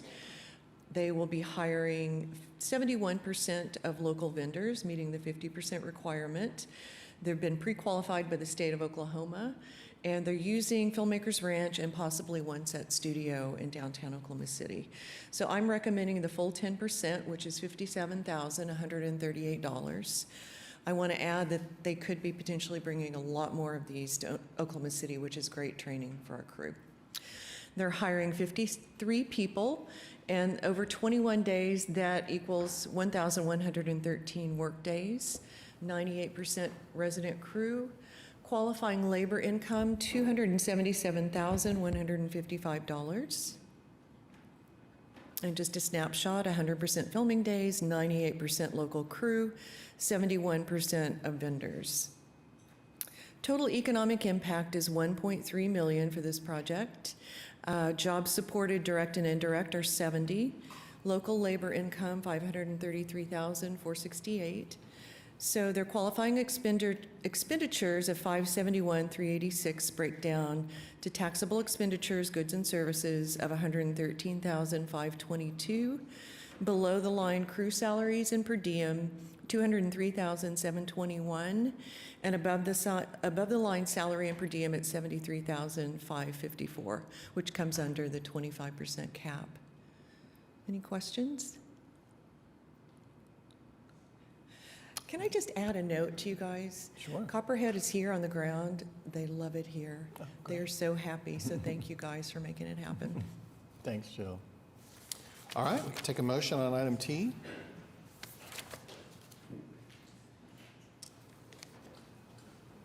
We have a motion and a second. Cast your votes.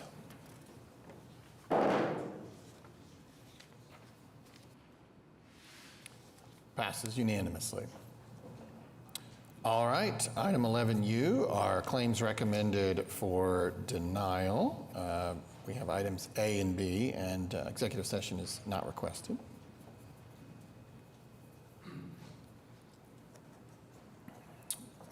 We have motion and a second. Passes unanimously. Item V1 is a claim recommended for approval. Executive session is not requested.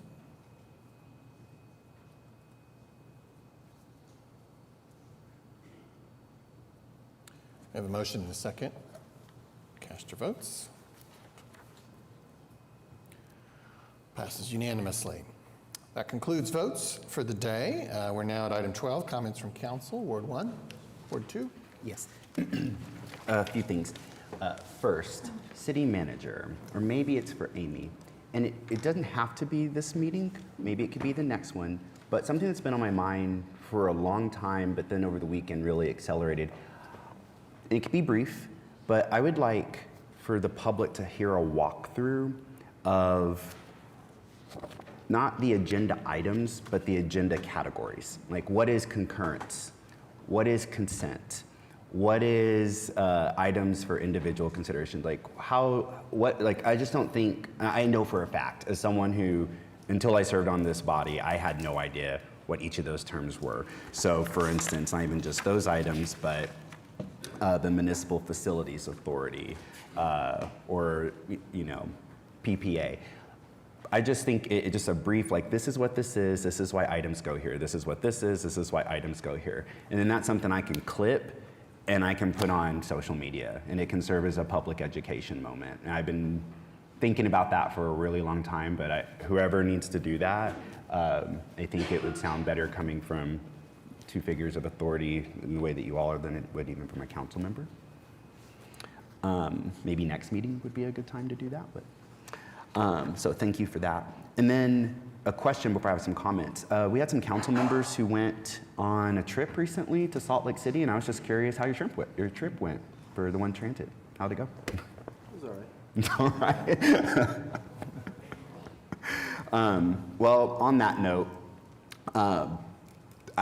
with the affordable housing conversation earlier, I had already planned to ask for this presentation, but I think we would all benefit, the council and the public, for maybe a bit of a presentation on transit-oriented development.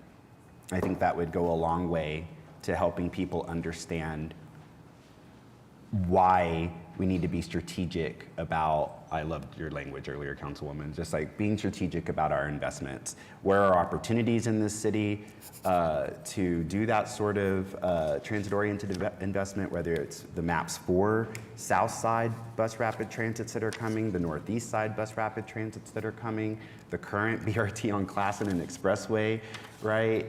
And then if voters, God help us, actually approve the One Transit election next year, what the commuter rail line from Edmond to Norman to OKC, what development could look like along that, what development could look like heading out to West OKC, what development could look like on Meridian Avenue where a light rail is proposed, what development could look like heading to the southeast part of our city out to Tinker could look like.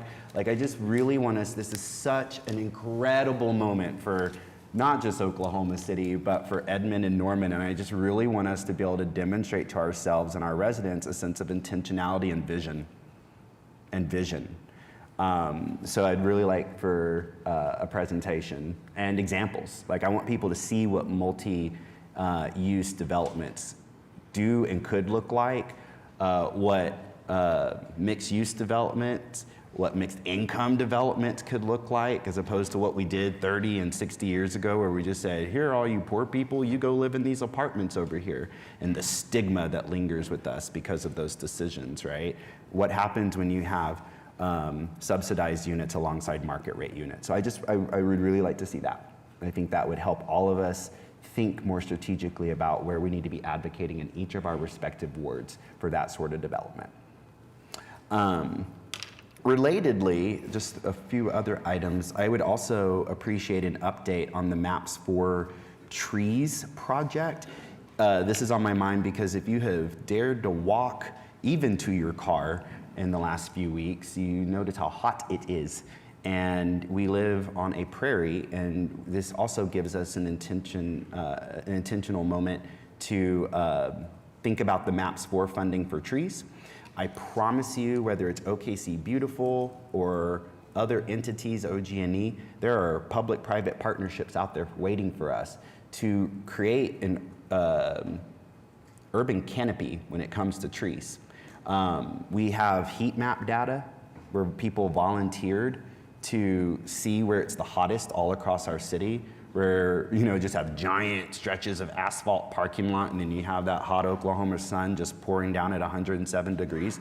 What if there were trees there for your children, for seniors, for you? And we have funded those, but I have yet to hear a plan on where they're going. And again, we can be data-driven and intentional, so I really would like an update on that. Relatedly, on that same Maps 4 docket was streetlights. And, you know, when I've knocked doors, and I've knocked till it gets dark, and it gets dark in neighborhoods, and again, from seniors to children, I think we need to be, I'd like an update. We've already funded it, voters approved it, so I just wanted to hear, like, what data are we using to determine where these streetlights are going? And in my mind, streetlights and trees are like priority, right? And anytime it's July and August, you have that reminder of the priority. So I'd like to hear an update on that, please. And then finally, again, keeping with the Maps 4 of it all, I'm so excited. I remember when Mayor came to me back in 2019 and said, beautification.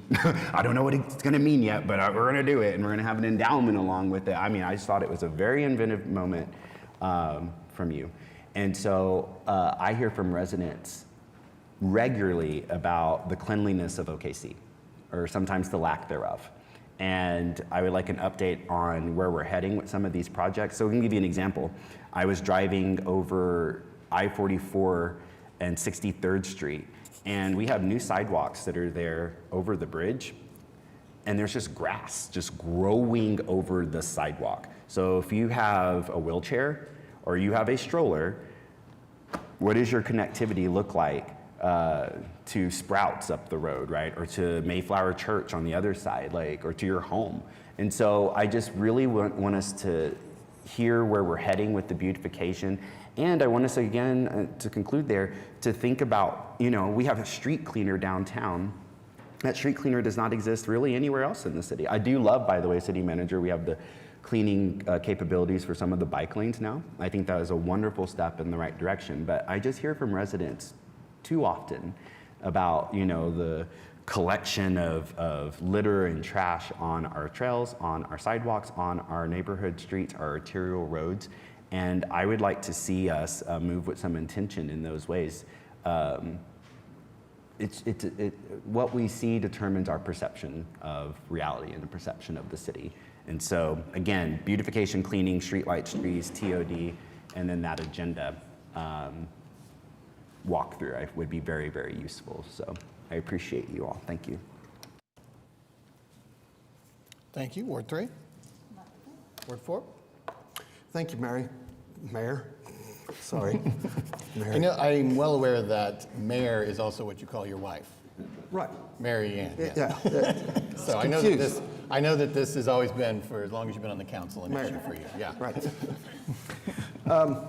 You know, last Friday I was able to attend the M.T. Berry funeral, which was very sad, but it was really just a fantastic celebration of his life, and, you know, not just his life, but all the different things that he brought to this city, that he brought to his community, to his family, and to different friends. And I would just like to thank everyone that was able to speak at that. They did a fantastic job, and it turned out to be a really nice event. I served with him on some committees, and I always appreciated him very drastically in how he worked. So, thank you. Thank you. Ward 5. Ward 7. Thank you, Mayor. Just one thing in response to Councilman Cooper. I do think it'd be a good idea for us to take the time to get educated on multifamily housing, all of that. And I think that fits very well with the zoning code update that is ongoing and the conversations that are happening in the public. So perhaps a study session with the Planning Commission would be a good idea for us to continue to inform ourselves about best practice and strategies to ensure that we are acting consistently with one another. But I would support that, because I think the other challenge that wasn't mentioned when we talked about the affordable housing going on, moving into that far part of Oklahoma City that we voted on today, is that it's very hard to get the land and the entitlements in the urban core, especially when you're talking about building at scale like this development is. And that's ultimately what led me to my yes vote. But I do completely agree with you, Councilman Cooper, that we need to be trying to build affordable housing near transit and continue to expand our public transit options. So that's one. Two, I had the pleasure of joining Councilmen Hinkle and Stone in Salt Lake City, as well as Assistant City Manager Fairbrush and the great One Transit team. It was great to see Salt Lake City's public transit system. The light rail was very impressive. It was very clean. I always felt safe. It was certainly a very good model for us to look at for Oklahoma City in the future. And so just excited to see the One Transit conversation continue to go forward, because this is a really exciting opportunity for us to really make our city just continue to build it up. So I'm just very excited about the work and appreciate all the effort that went into the trip. Ward Yes, I want to thank Mary Ann Carter. For those of you that don't know her, she's chair of the National Endowments for the Arts, and she has determined that Oklahoma City is a wonderful arts haven. She was on a two-day tour here with Representative Tom Cole and others, where they toured FAM, National Cowboy and Western Heritage Museum, Oklahoma City National Memorial and Museum, the State Capitol Art Collection, the Oklahoma Contemporary Arts Center, the Oklahoma City Ballet, and other art communities within Oklahoma City. The one thing that stood out to me, what she said was, I feel like Oklahoma City has so much to offer, and a lot of people don't think about Oklahoma City as an art haven. But this is a chance for me now to go spread that word to the world. We have a great city. We have a great city for art, and I encourage people to come and see us. Thank you.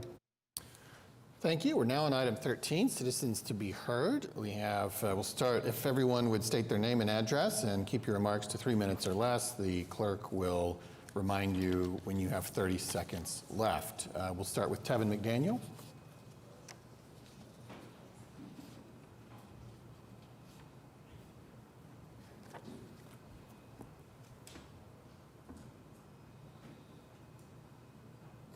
Good morning.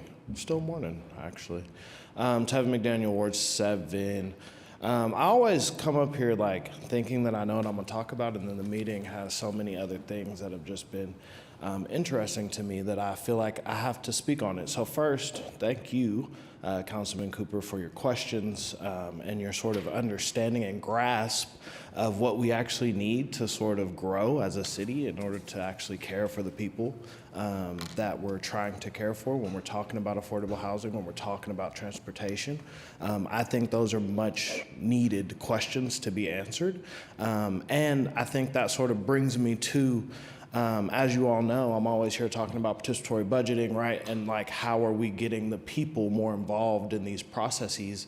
I think this is also, between Flock, the contracts, I feel like this is all coming to, we need more participation throughout all of these processes, throughout all of these meetings, because again, not everybody can show up in these places.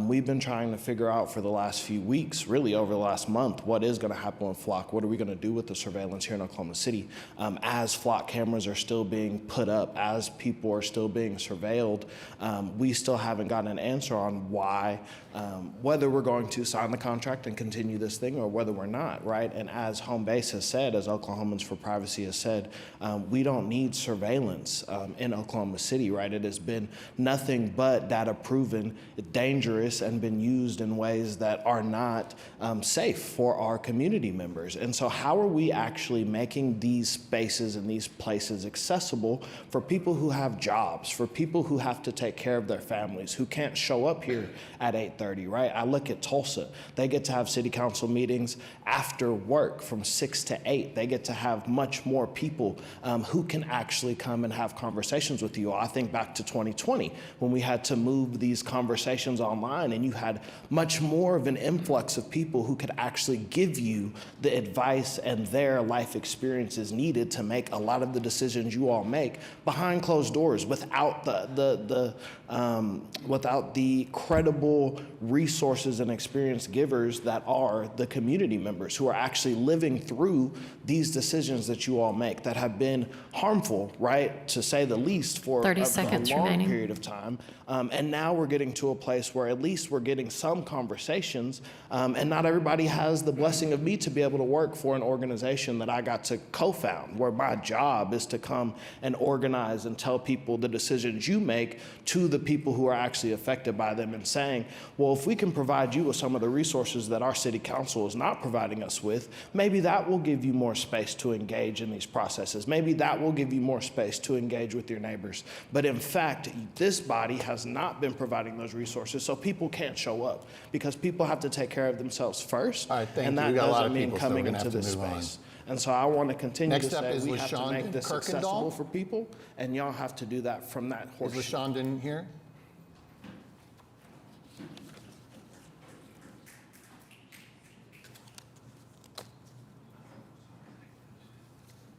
Good morning. I am here representing Ward 7. Basing my information off of the maps that are available on our governmental website, but I represent, I'm present as a resident of Ward 7, here to respectfully submit an enclosed petition requesting the planning and construction of 2 new Oklahoma City Fire Department stations east of Interstate 35 within Ward 7. This proposal is based on the growing public safety concern that has existed for years and deserves careful consideration of our community as our community continues to develop. Currently, there are no Oklahoma City fire stations located east of I-35 within Ward 7, despite the presence of established residential neighborhoods, expanding commercial development, industrial businesses, and undeveloped land that can contribute to rapidly spreading grass and brush fires. Residents and businesses in the area primarily rely on Fire Department 18 and 12 for emergency response.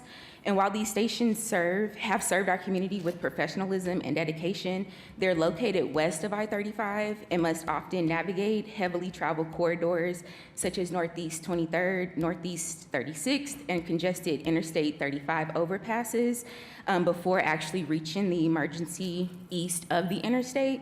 And so every minute matters during a fire emergency. Delays caused by traffic congestion, railroad crossings, roadway bottlenecks, and interstate crossings can significantly impact the outcome of fire, increasing the potential for property loss, environmental damage, and threats to public safety.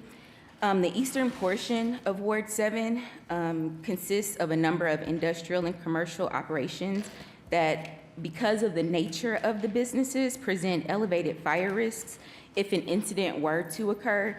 And just a few of these businesses, I rode with my mom up I-35 just to verify, but just a few of these is Insurance Auto Auctions, Acros Chemicals, Hecros Rentals, Fireworks Warehouse, Oklahoma City, Kraft Tank Corporation, and Action Gypsum Supply. These facilities store or utilize vehicles, industrial equipment, chemicals, combustible building materials, fuel systems, fireworks, and other products that may require specialized firefighting resources. And while these businesses undoubtedly comply with applicable 30 building seconds remaining. codes and maintain insurance coverage, those safeguards do not eliminate the potential for impact of a fire if they were to arise.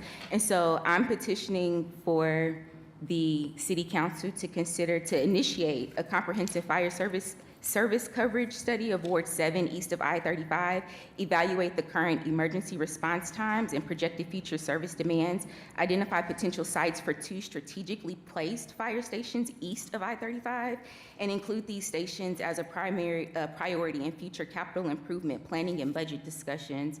I did also email this petition to Ward 7.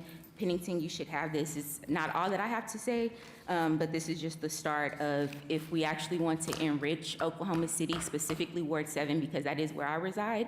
So that is where my concern is. I may have misunderstood. Did you say you believe there are no Oklahoma City fire stations east of I-35? Based on the map on our website, I actually printed off our ward map, and then I printed off the fire stations on that same exact map. I don't know if Oklahoma needs to update their maps, I don't know. but So we do have a map of fire stations on our OKC.gov website, and there are 2 east of I-35 in Ward 7, Station 27 and Station 4. you can actually have this. I have a copy of this. Okay.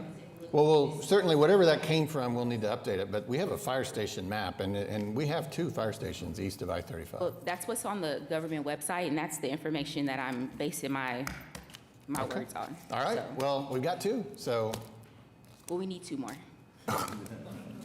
I don't think that's, I mean, I mean, if you look at that map and you see how congested fire stations west of I-35 in certain particular areas, their residents are more accessible to those fire stations and emergency resources if something were to happen. Where I actually live in Ward 7, if something were to occur, because Oklahoma is not consistent or in a rush to fix roads, you guys like to keep trains stopped on railroads. we don't have any control And so, over that.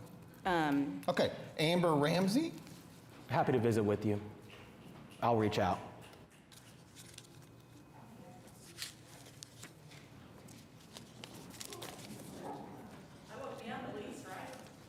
Good morning, Honorable Mayor and council members. I'm going to kind of talk to this side because they apply mostly to me. My name is Amber Ramsey. I live at 2838 Cheyenne Way, Piedmont, Oklahoma. I actually work at a place that will be impacted by the decision you just made.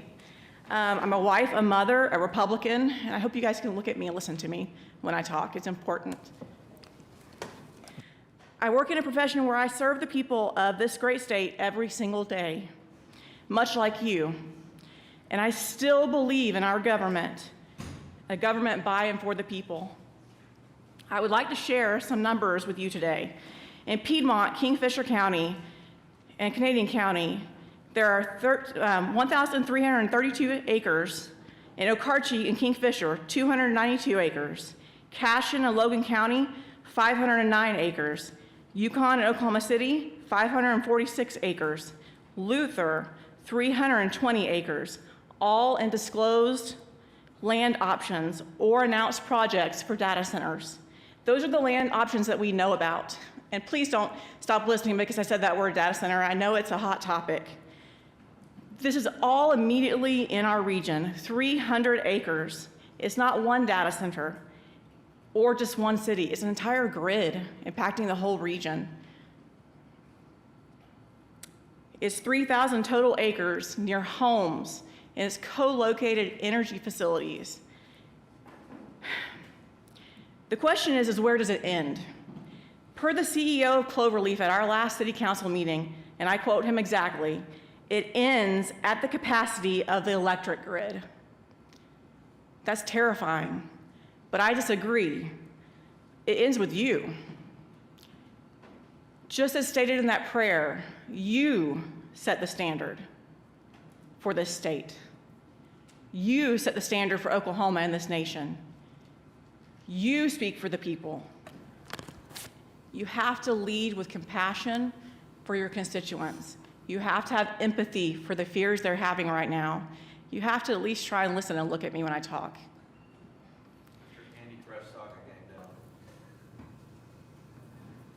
Mr. Cooper, I can tell your empathy. I can feel it. You can tell you're a real person. Ms. Avers, I've watched you. You're listening. 30 seconds remaining. Mr. Carter, it's easy to make decisions on your boundaries that you don't think impact you, but they do. We do not have the water for this for all of these data centers, but it's not fair to make decisions on your borders that impact the cities around you. And it's not fair. You are in a position of leadership. There's a lot of weight to that, and you do set that standard. I hope and I pray for each and every single one of you that you can handle that weight and that you can look at what's happening in our region. Please take a bigger look. Look around you, not in the small picture, the big picture. Thank you. Adam Slattery?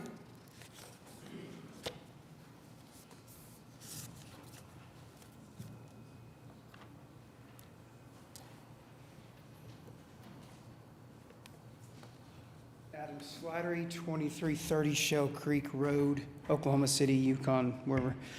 Mr. Mayor, I think she was talking to you. You didn't look up one time. when she was addressing you. It's disrespectful. Still don't choose to look up at me. Okay? So I'll start now. Once again, for the 9th time, I've planned my week around being here on a Tuesday, expecting to hear PUD 2105, 2124. Why? Because I'll be damned if I sit and listen to another meeting like February 10th, where Councilman Stonecipher, Councilman Carter, criticized, belittled a councilwoman I voted for. Because, as stated, there wasn't anybody present to speak in opposition to a PUD that many neighbors believed was not in the best interest of our community. Despite those concerns being expressed in writing, the PUD was ultimately pushed forward and approved. Because why? The threat that the landowner would lose the deal.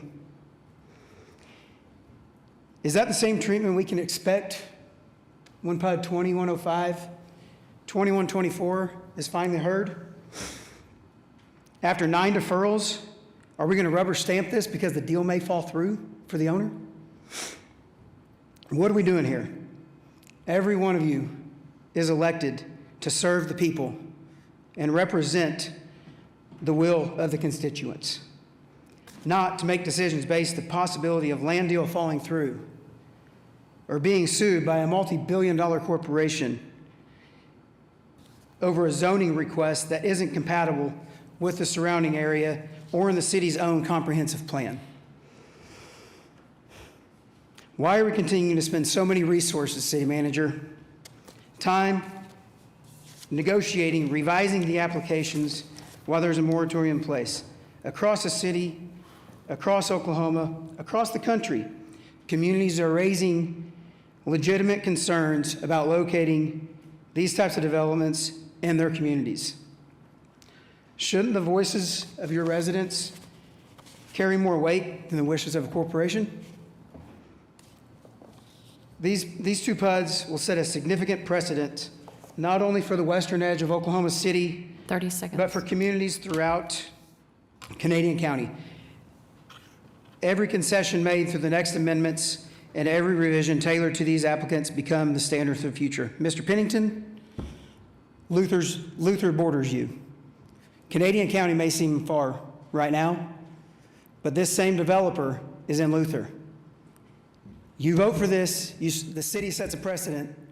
They're coming to Oklahoma City. They're getting out of Luther.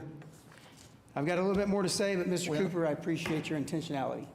Mr. Snyder, we're at time, but thank you. Thank you. Next up is Shauna Nelson.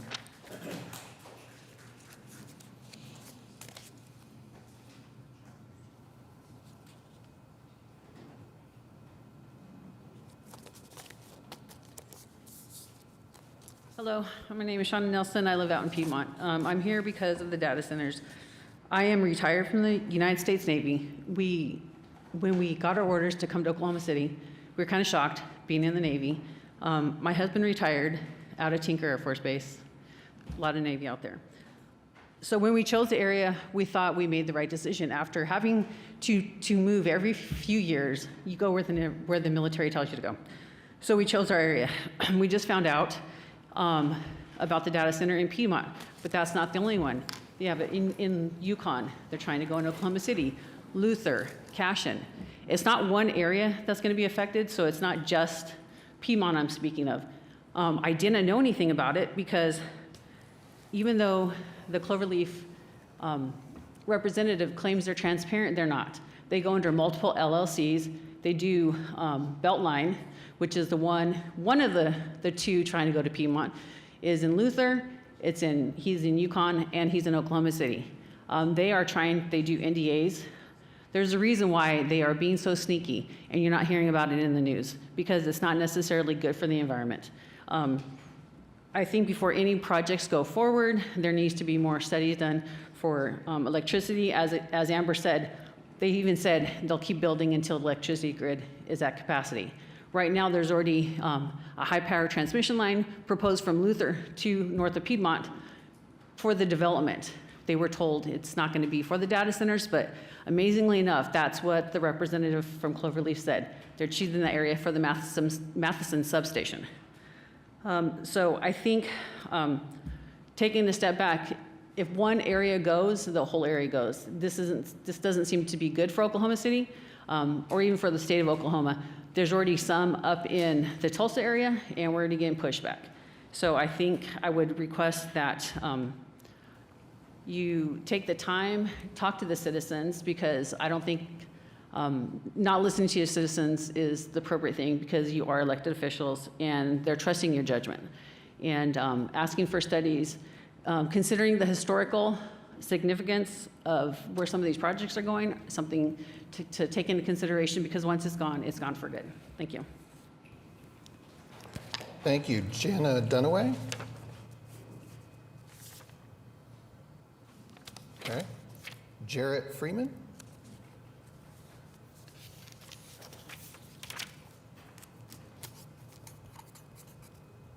Good morning, Council. Jarrett Freeman, 6705 Parkwood Lane.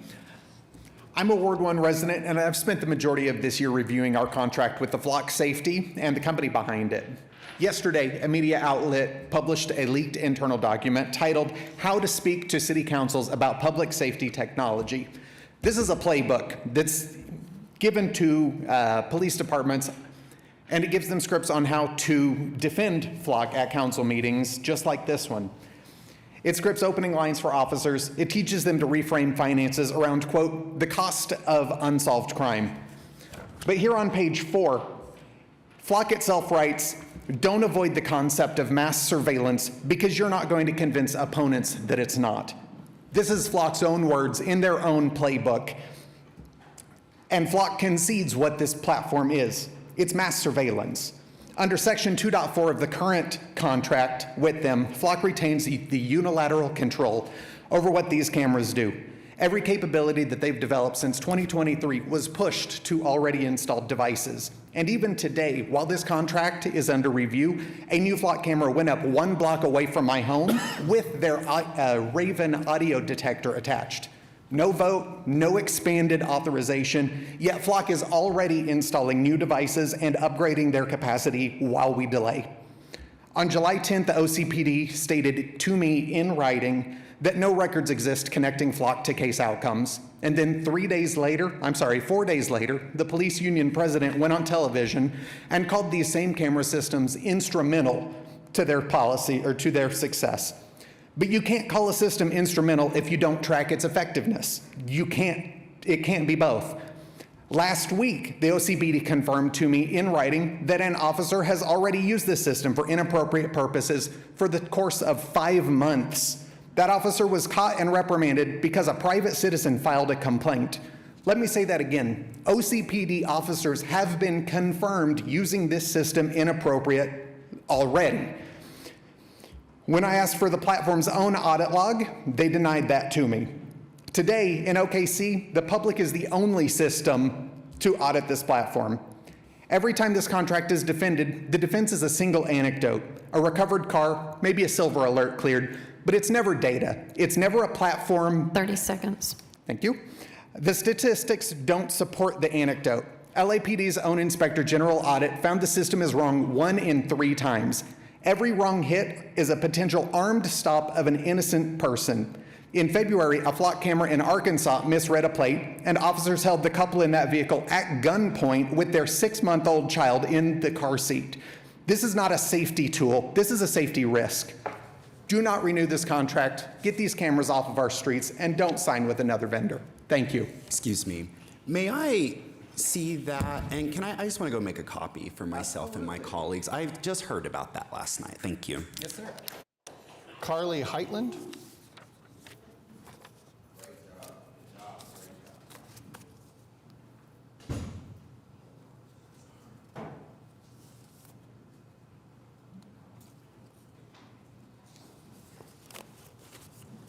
Hi, my name is Carly Heitland. I'm a resident of Ward 2, and I'm here to present strong and widespread public opposition to renewing the Flock contracts. Here you see 1,816 signatures by your constituents.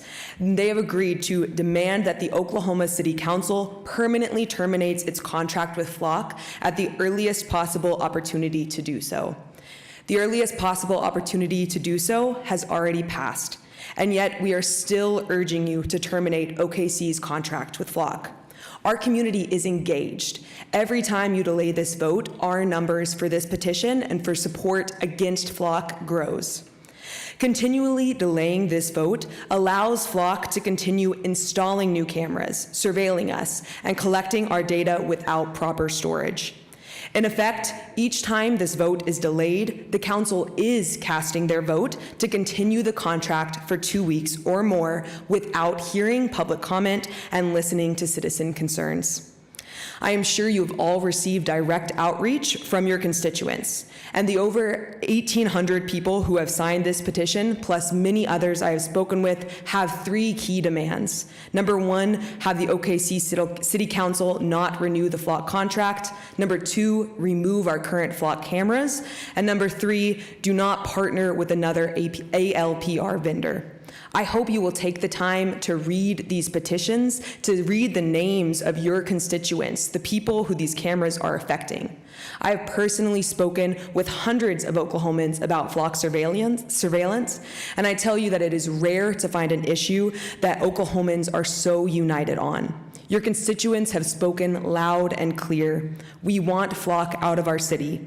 And as residents of Oklahoma City and the people being surveilled by Flock cameras, we urge you to stand with us, your constituents, put this issue to a vote, and vote not to renew the contract with Flock Safety. You will continue hearing from us until this happens. Thank you.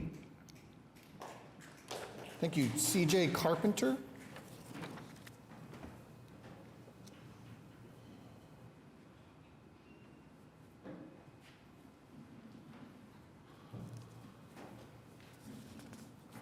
Good morning. Thank the council for their time. I am your neighbor in Canadian County, and the item you're considering, 9C, thank you for postponing it. My wife and I are both school teachers, so we will be unavailable August 18th. So I must make our wishes known today. What is a city? A city is a collection of neighbors who live together for mutual benefit, protection, and support. And so we are your neighbors. Thank you. We buy your water. Thank you so much for being neighbors to us in Canadian County. I live in one of the 3 neighborhoods that would be considered ground zero for the noise, the pollution, and the other things we're considering with Cloverleaf. You're well aware, you're well versed in the issues. I can only speak from a father's heart. My wife and I are raising 5 children. I have a condition known as tinnitus. It's very common in tinnitus, right, with the ringing in the ears. Mine comes with what's called recruitment, and it can be crippling. Please do not fill our home and neighborhood with the decibel level of a vacuum cleaner constantly running. We will have to sell our house. My youngest son is 9.5, and he's already asking for Christmas presents. You know how they do. He wants a telescope. With our current level of light pollution, we can see about 15 stars and planets. He wants a telescope. He's very serious about that. Please do not fill us with additional light pollution. We would be less than a mile, scarcely a mile from the proposed site for your PUD. Lastly, my middle son was our asthma patient, and we spent many nights in hospitals and paying very high doctor bills, getting him through that rough period. Well, by the grace of God, he is now 15, and he's beaten a lot of his childhood asthma, and he's actually come out for cross country. He's now running 2.5 miles, 3 miles every morning. Very proud of that young man. Please do not fill our backyard air with diesel exhaust and phthalates that are going to cripple his breathing and set us back. You're our neighbors, Oklahoma City. We've tried to be good neighbors. We're nice people in Canadian County. We appreciate you guys so much. But you're the biggest city in the state. You're the leaders of this state. And people are looking to you for president. 30 seconds, please. That's all I have for you. Thank you for your time. Thank you. Steve Hunt? Sorry, what? Oh, next name, Steve Hunt.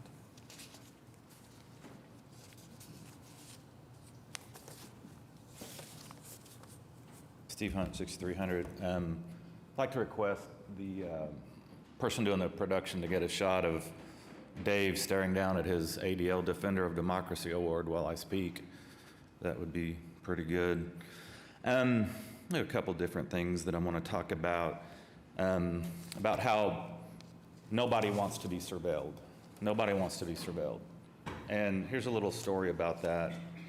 A couple months ago, I had some people know that I'm a big cigar aficionado, and some friends of mine at the Burn Lounge contacted me saying that Dave and some of his friends went in there, and that there was someone with them that asked them to turn the security cameras off.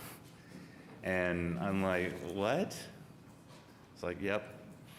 I don't know who was with him. Do you know, who was it, Dave? I think maybe it was Silver Lake Capital or someone, because they were all in suits. And there was someone that may have been a security guy or something, but they went up there and said, can you please turn the security cameras off? And of course, they're like, our insurance won't let us do that. But that's just a little story about how people don't like to be surveilled.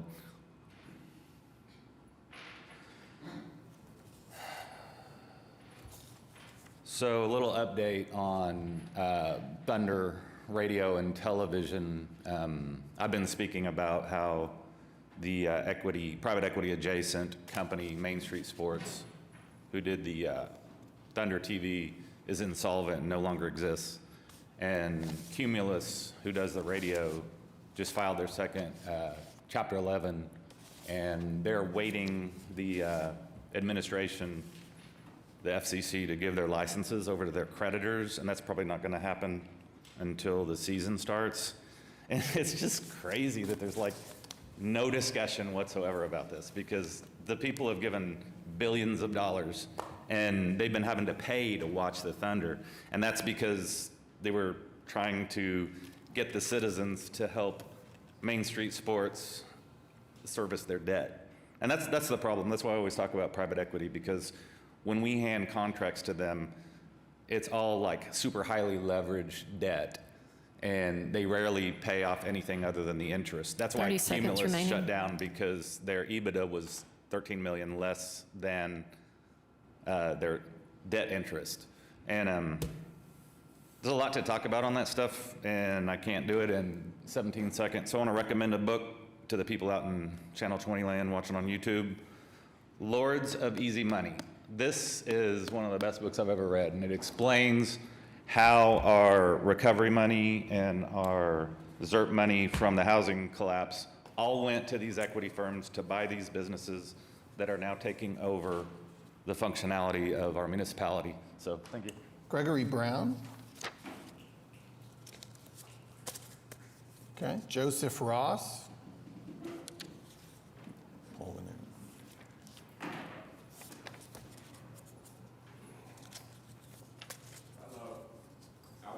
I want to thank the committee who's been paying attention and kind of keeping their heads up and seeing what's going on with the people that's talking. You know, I think we got some really important concerns. I came to talk to y'all about the Flock situation. Just recently, I was pulled over by a police officer for something illegal. I'm a First Amendment auditor, and I go around recording police officers, making sure they're not violating any of our rights. And as I'm leaving, a police officer actually stopped me. And he told me, you know, hey, you know, I'm gonna write you a ticket, and, you know, why were you recording and all this other crap.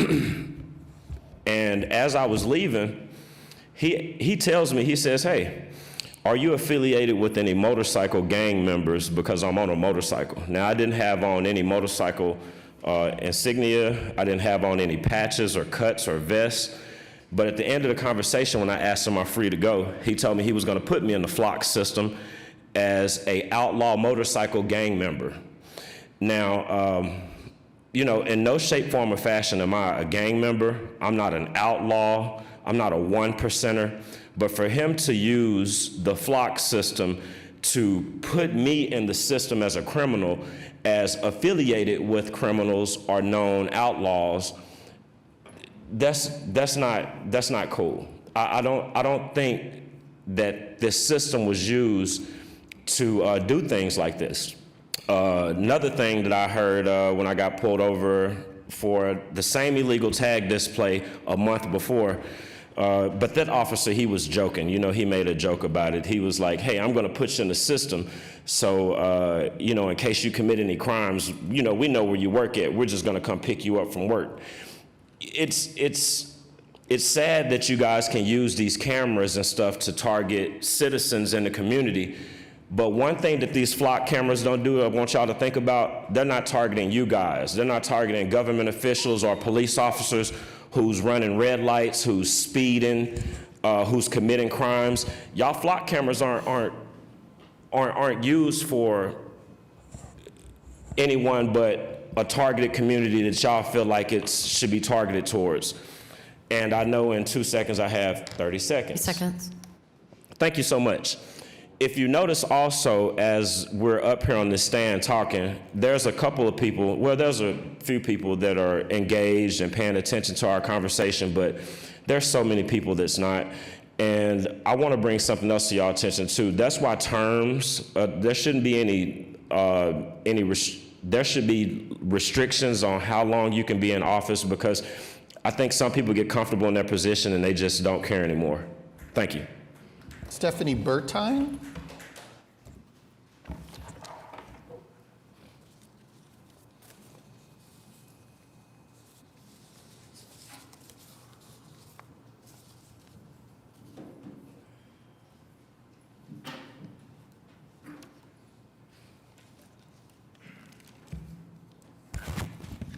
Good morning.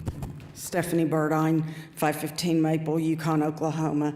For the people who weren't here at the last meeting, I'll play the audio again of from the University of Texas School of Engineering, recorded in Round Rock, Texas, of hyperscale data centers 1,500 feet away.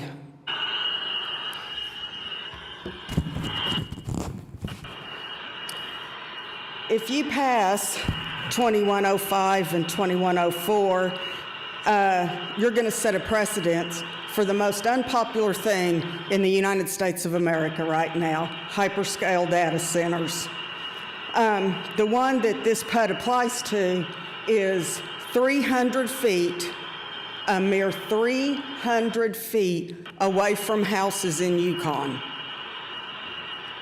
Now, this is not just going to affect Yukon, it's going to affect the whole metro if you pass this, because not just the noise, but the Southwest Power Grid is currently operating under Emergency Order 202-26-31, Section 202C of the Federal Power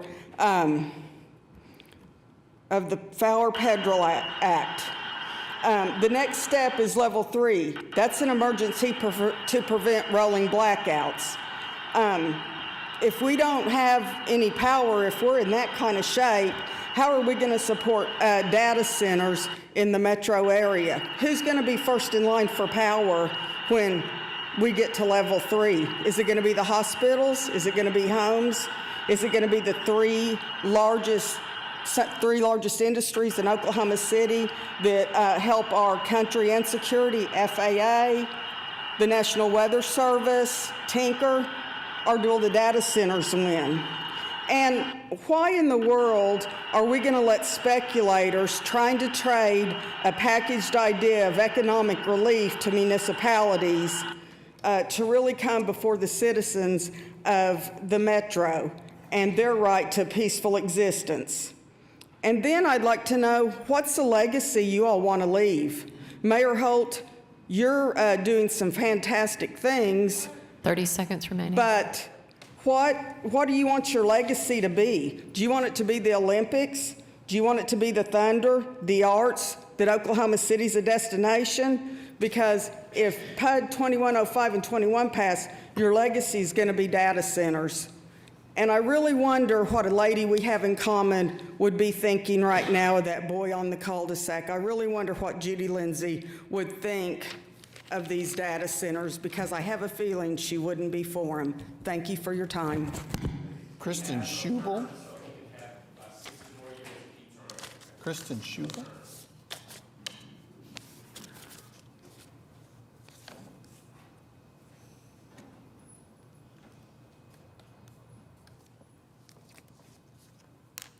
Hello, Kristen Schubel from Ward 2. Again, I spoke here recently on Flock. I ran out of time, so I'm back to running a bit more. There's a tendency in some circles to dismiss worries over data centers, AI, and Flock as a bunch of ballyhoo from ignorant Luddites, and I'd like to push back on that perception. It used to be that when big tech sold the public on new tech, it led with obvious benefits. Google gave us super fast, far-reaching search engine that could organize the web for our perusal, and it kept one-upping itself with Gmail, Google Earth, Google Fiber, and more. Facebook promised to keep us connected to our social circles and connect us to new people.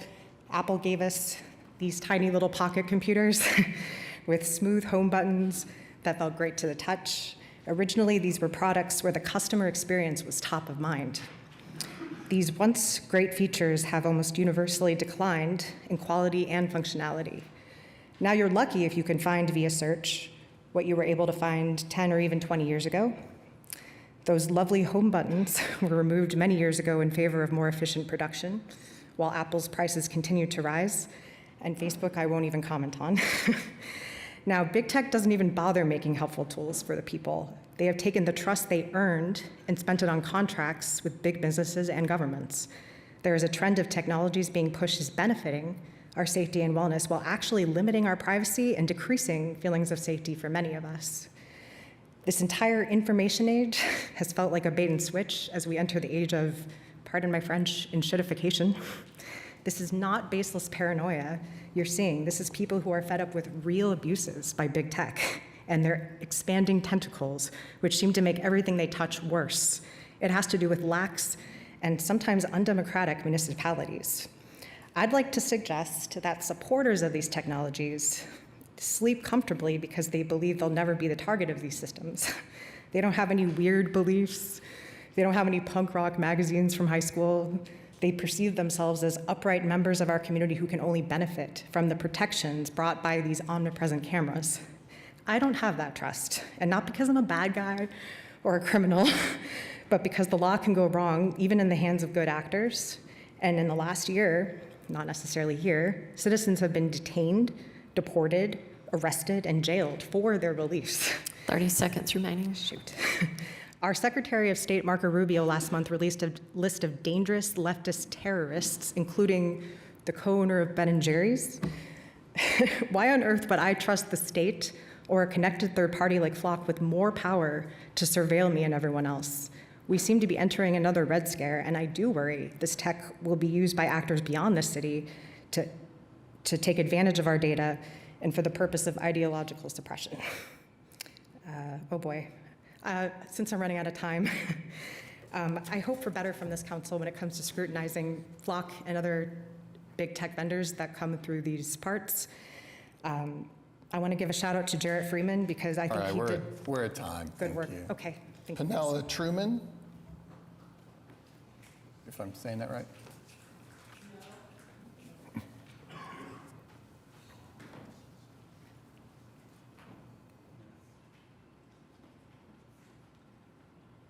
Good morning, Council, Mayor. How are you? I have a whole bunch written to say today. My name is Pensia Truhan. I live at 2401 Lost Lake Lane, your ward, 3, Yukon address, Oklahoma City limits, and 1/3 of a mile from where the data centers would be. I am retired. I have my dream house of almost 6 acres. I have horses. I have retired race horses from the track. One is 32 years old. I can't imagine what his life would be like listening to that hum. He's outside 24/7. I have other horses. I had a lot to say.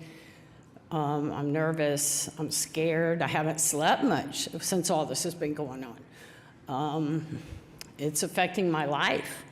Should I put money in my house? Should I stop? What's my home value going to be? This is the biggest thing I have is my home, my horses, and my life where I live. And this could all be taken from me. It's very personal. I had a whole bunch written to say, But basically, these data centers do not belong in our communities. This is our community. We are basically a few houses on Ridgeland and 2 subdivisions, mine and one across the street of 17 homes. There's not a lot of us. We all have 5 to 10 acres. But I have my dream place, and my dreams are at stake here. And I hope you realize this is dire for us out there. Dire. Thank you for hearing me, and you'll be reading my emails more. Appreciate your time. Thank you. Ronnie Kirk.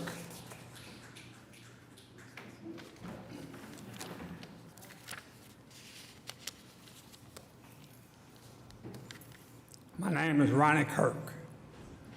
My address is 2328 North Missouri. Today, I'm here to vent about our government, about all the data centers, 258. 50 years ago, I worked at a data center, had 8,000 people work there. In 20 years, I retired from there. There was only 20 people that I knew. As the government does so much in secrecy, all these data centers. President Lincoln, he freed the slaves, president. Harry Truman, president, dropped the atomic bomb. Kennedy put the man on the moon. Our government, in 7 years, they plan on going back to the moon and put habitats up there. That's when I think they need all these plants, so when they start making stuff at different ones, they can have a plant, a missile launched in a month's time. So that's why I think that they're doing it. I'm getting old in my life. I've seen a lot of stuff, and I believe this is going to happen. In 2030, they plan on being on the moon. Thank you. Thank you. That concludes Citizens to be Heard, which brings us to item 14, adjournment, and we are adjourned.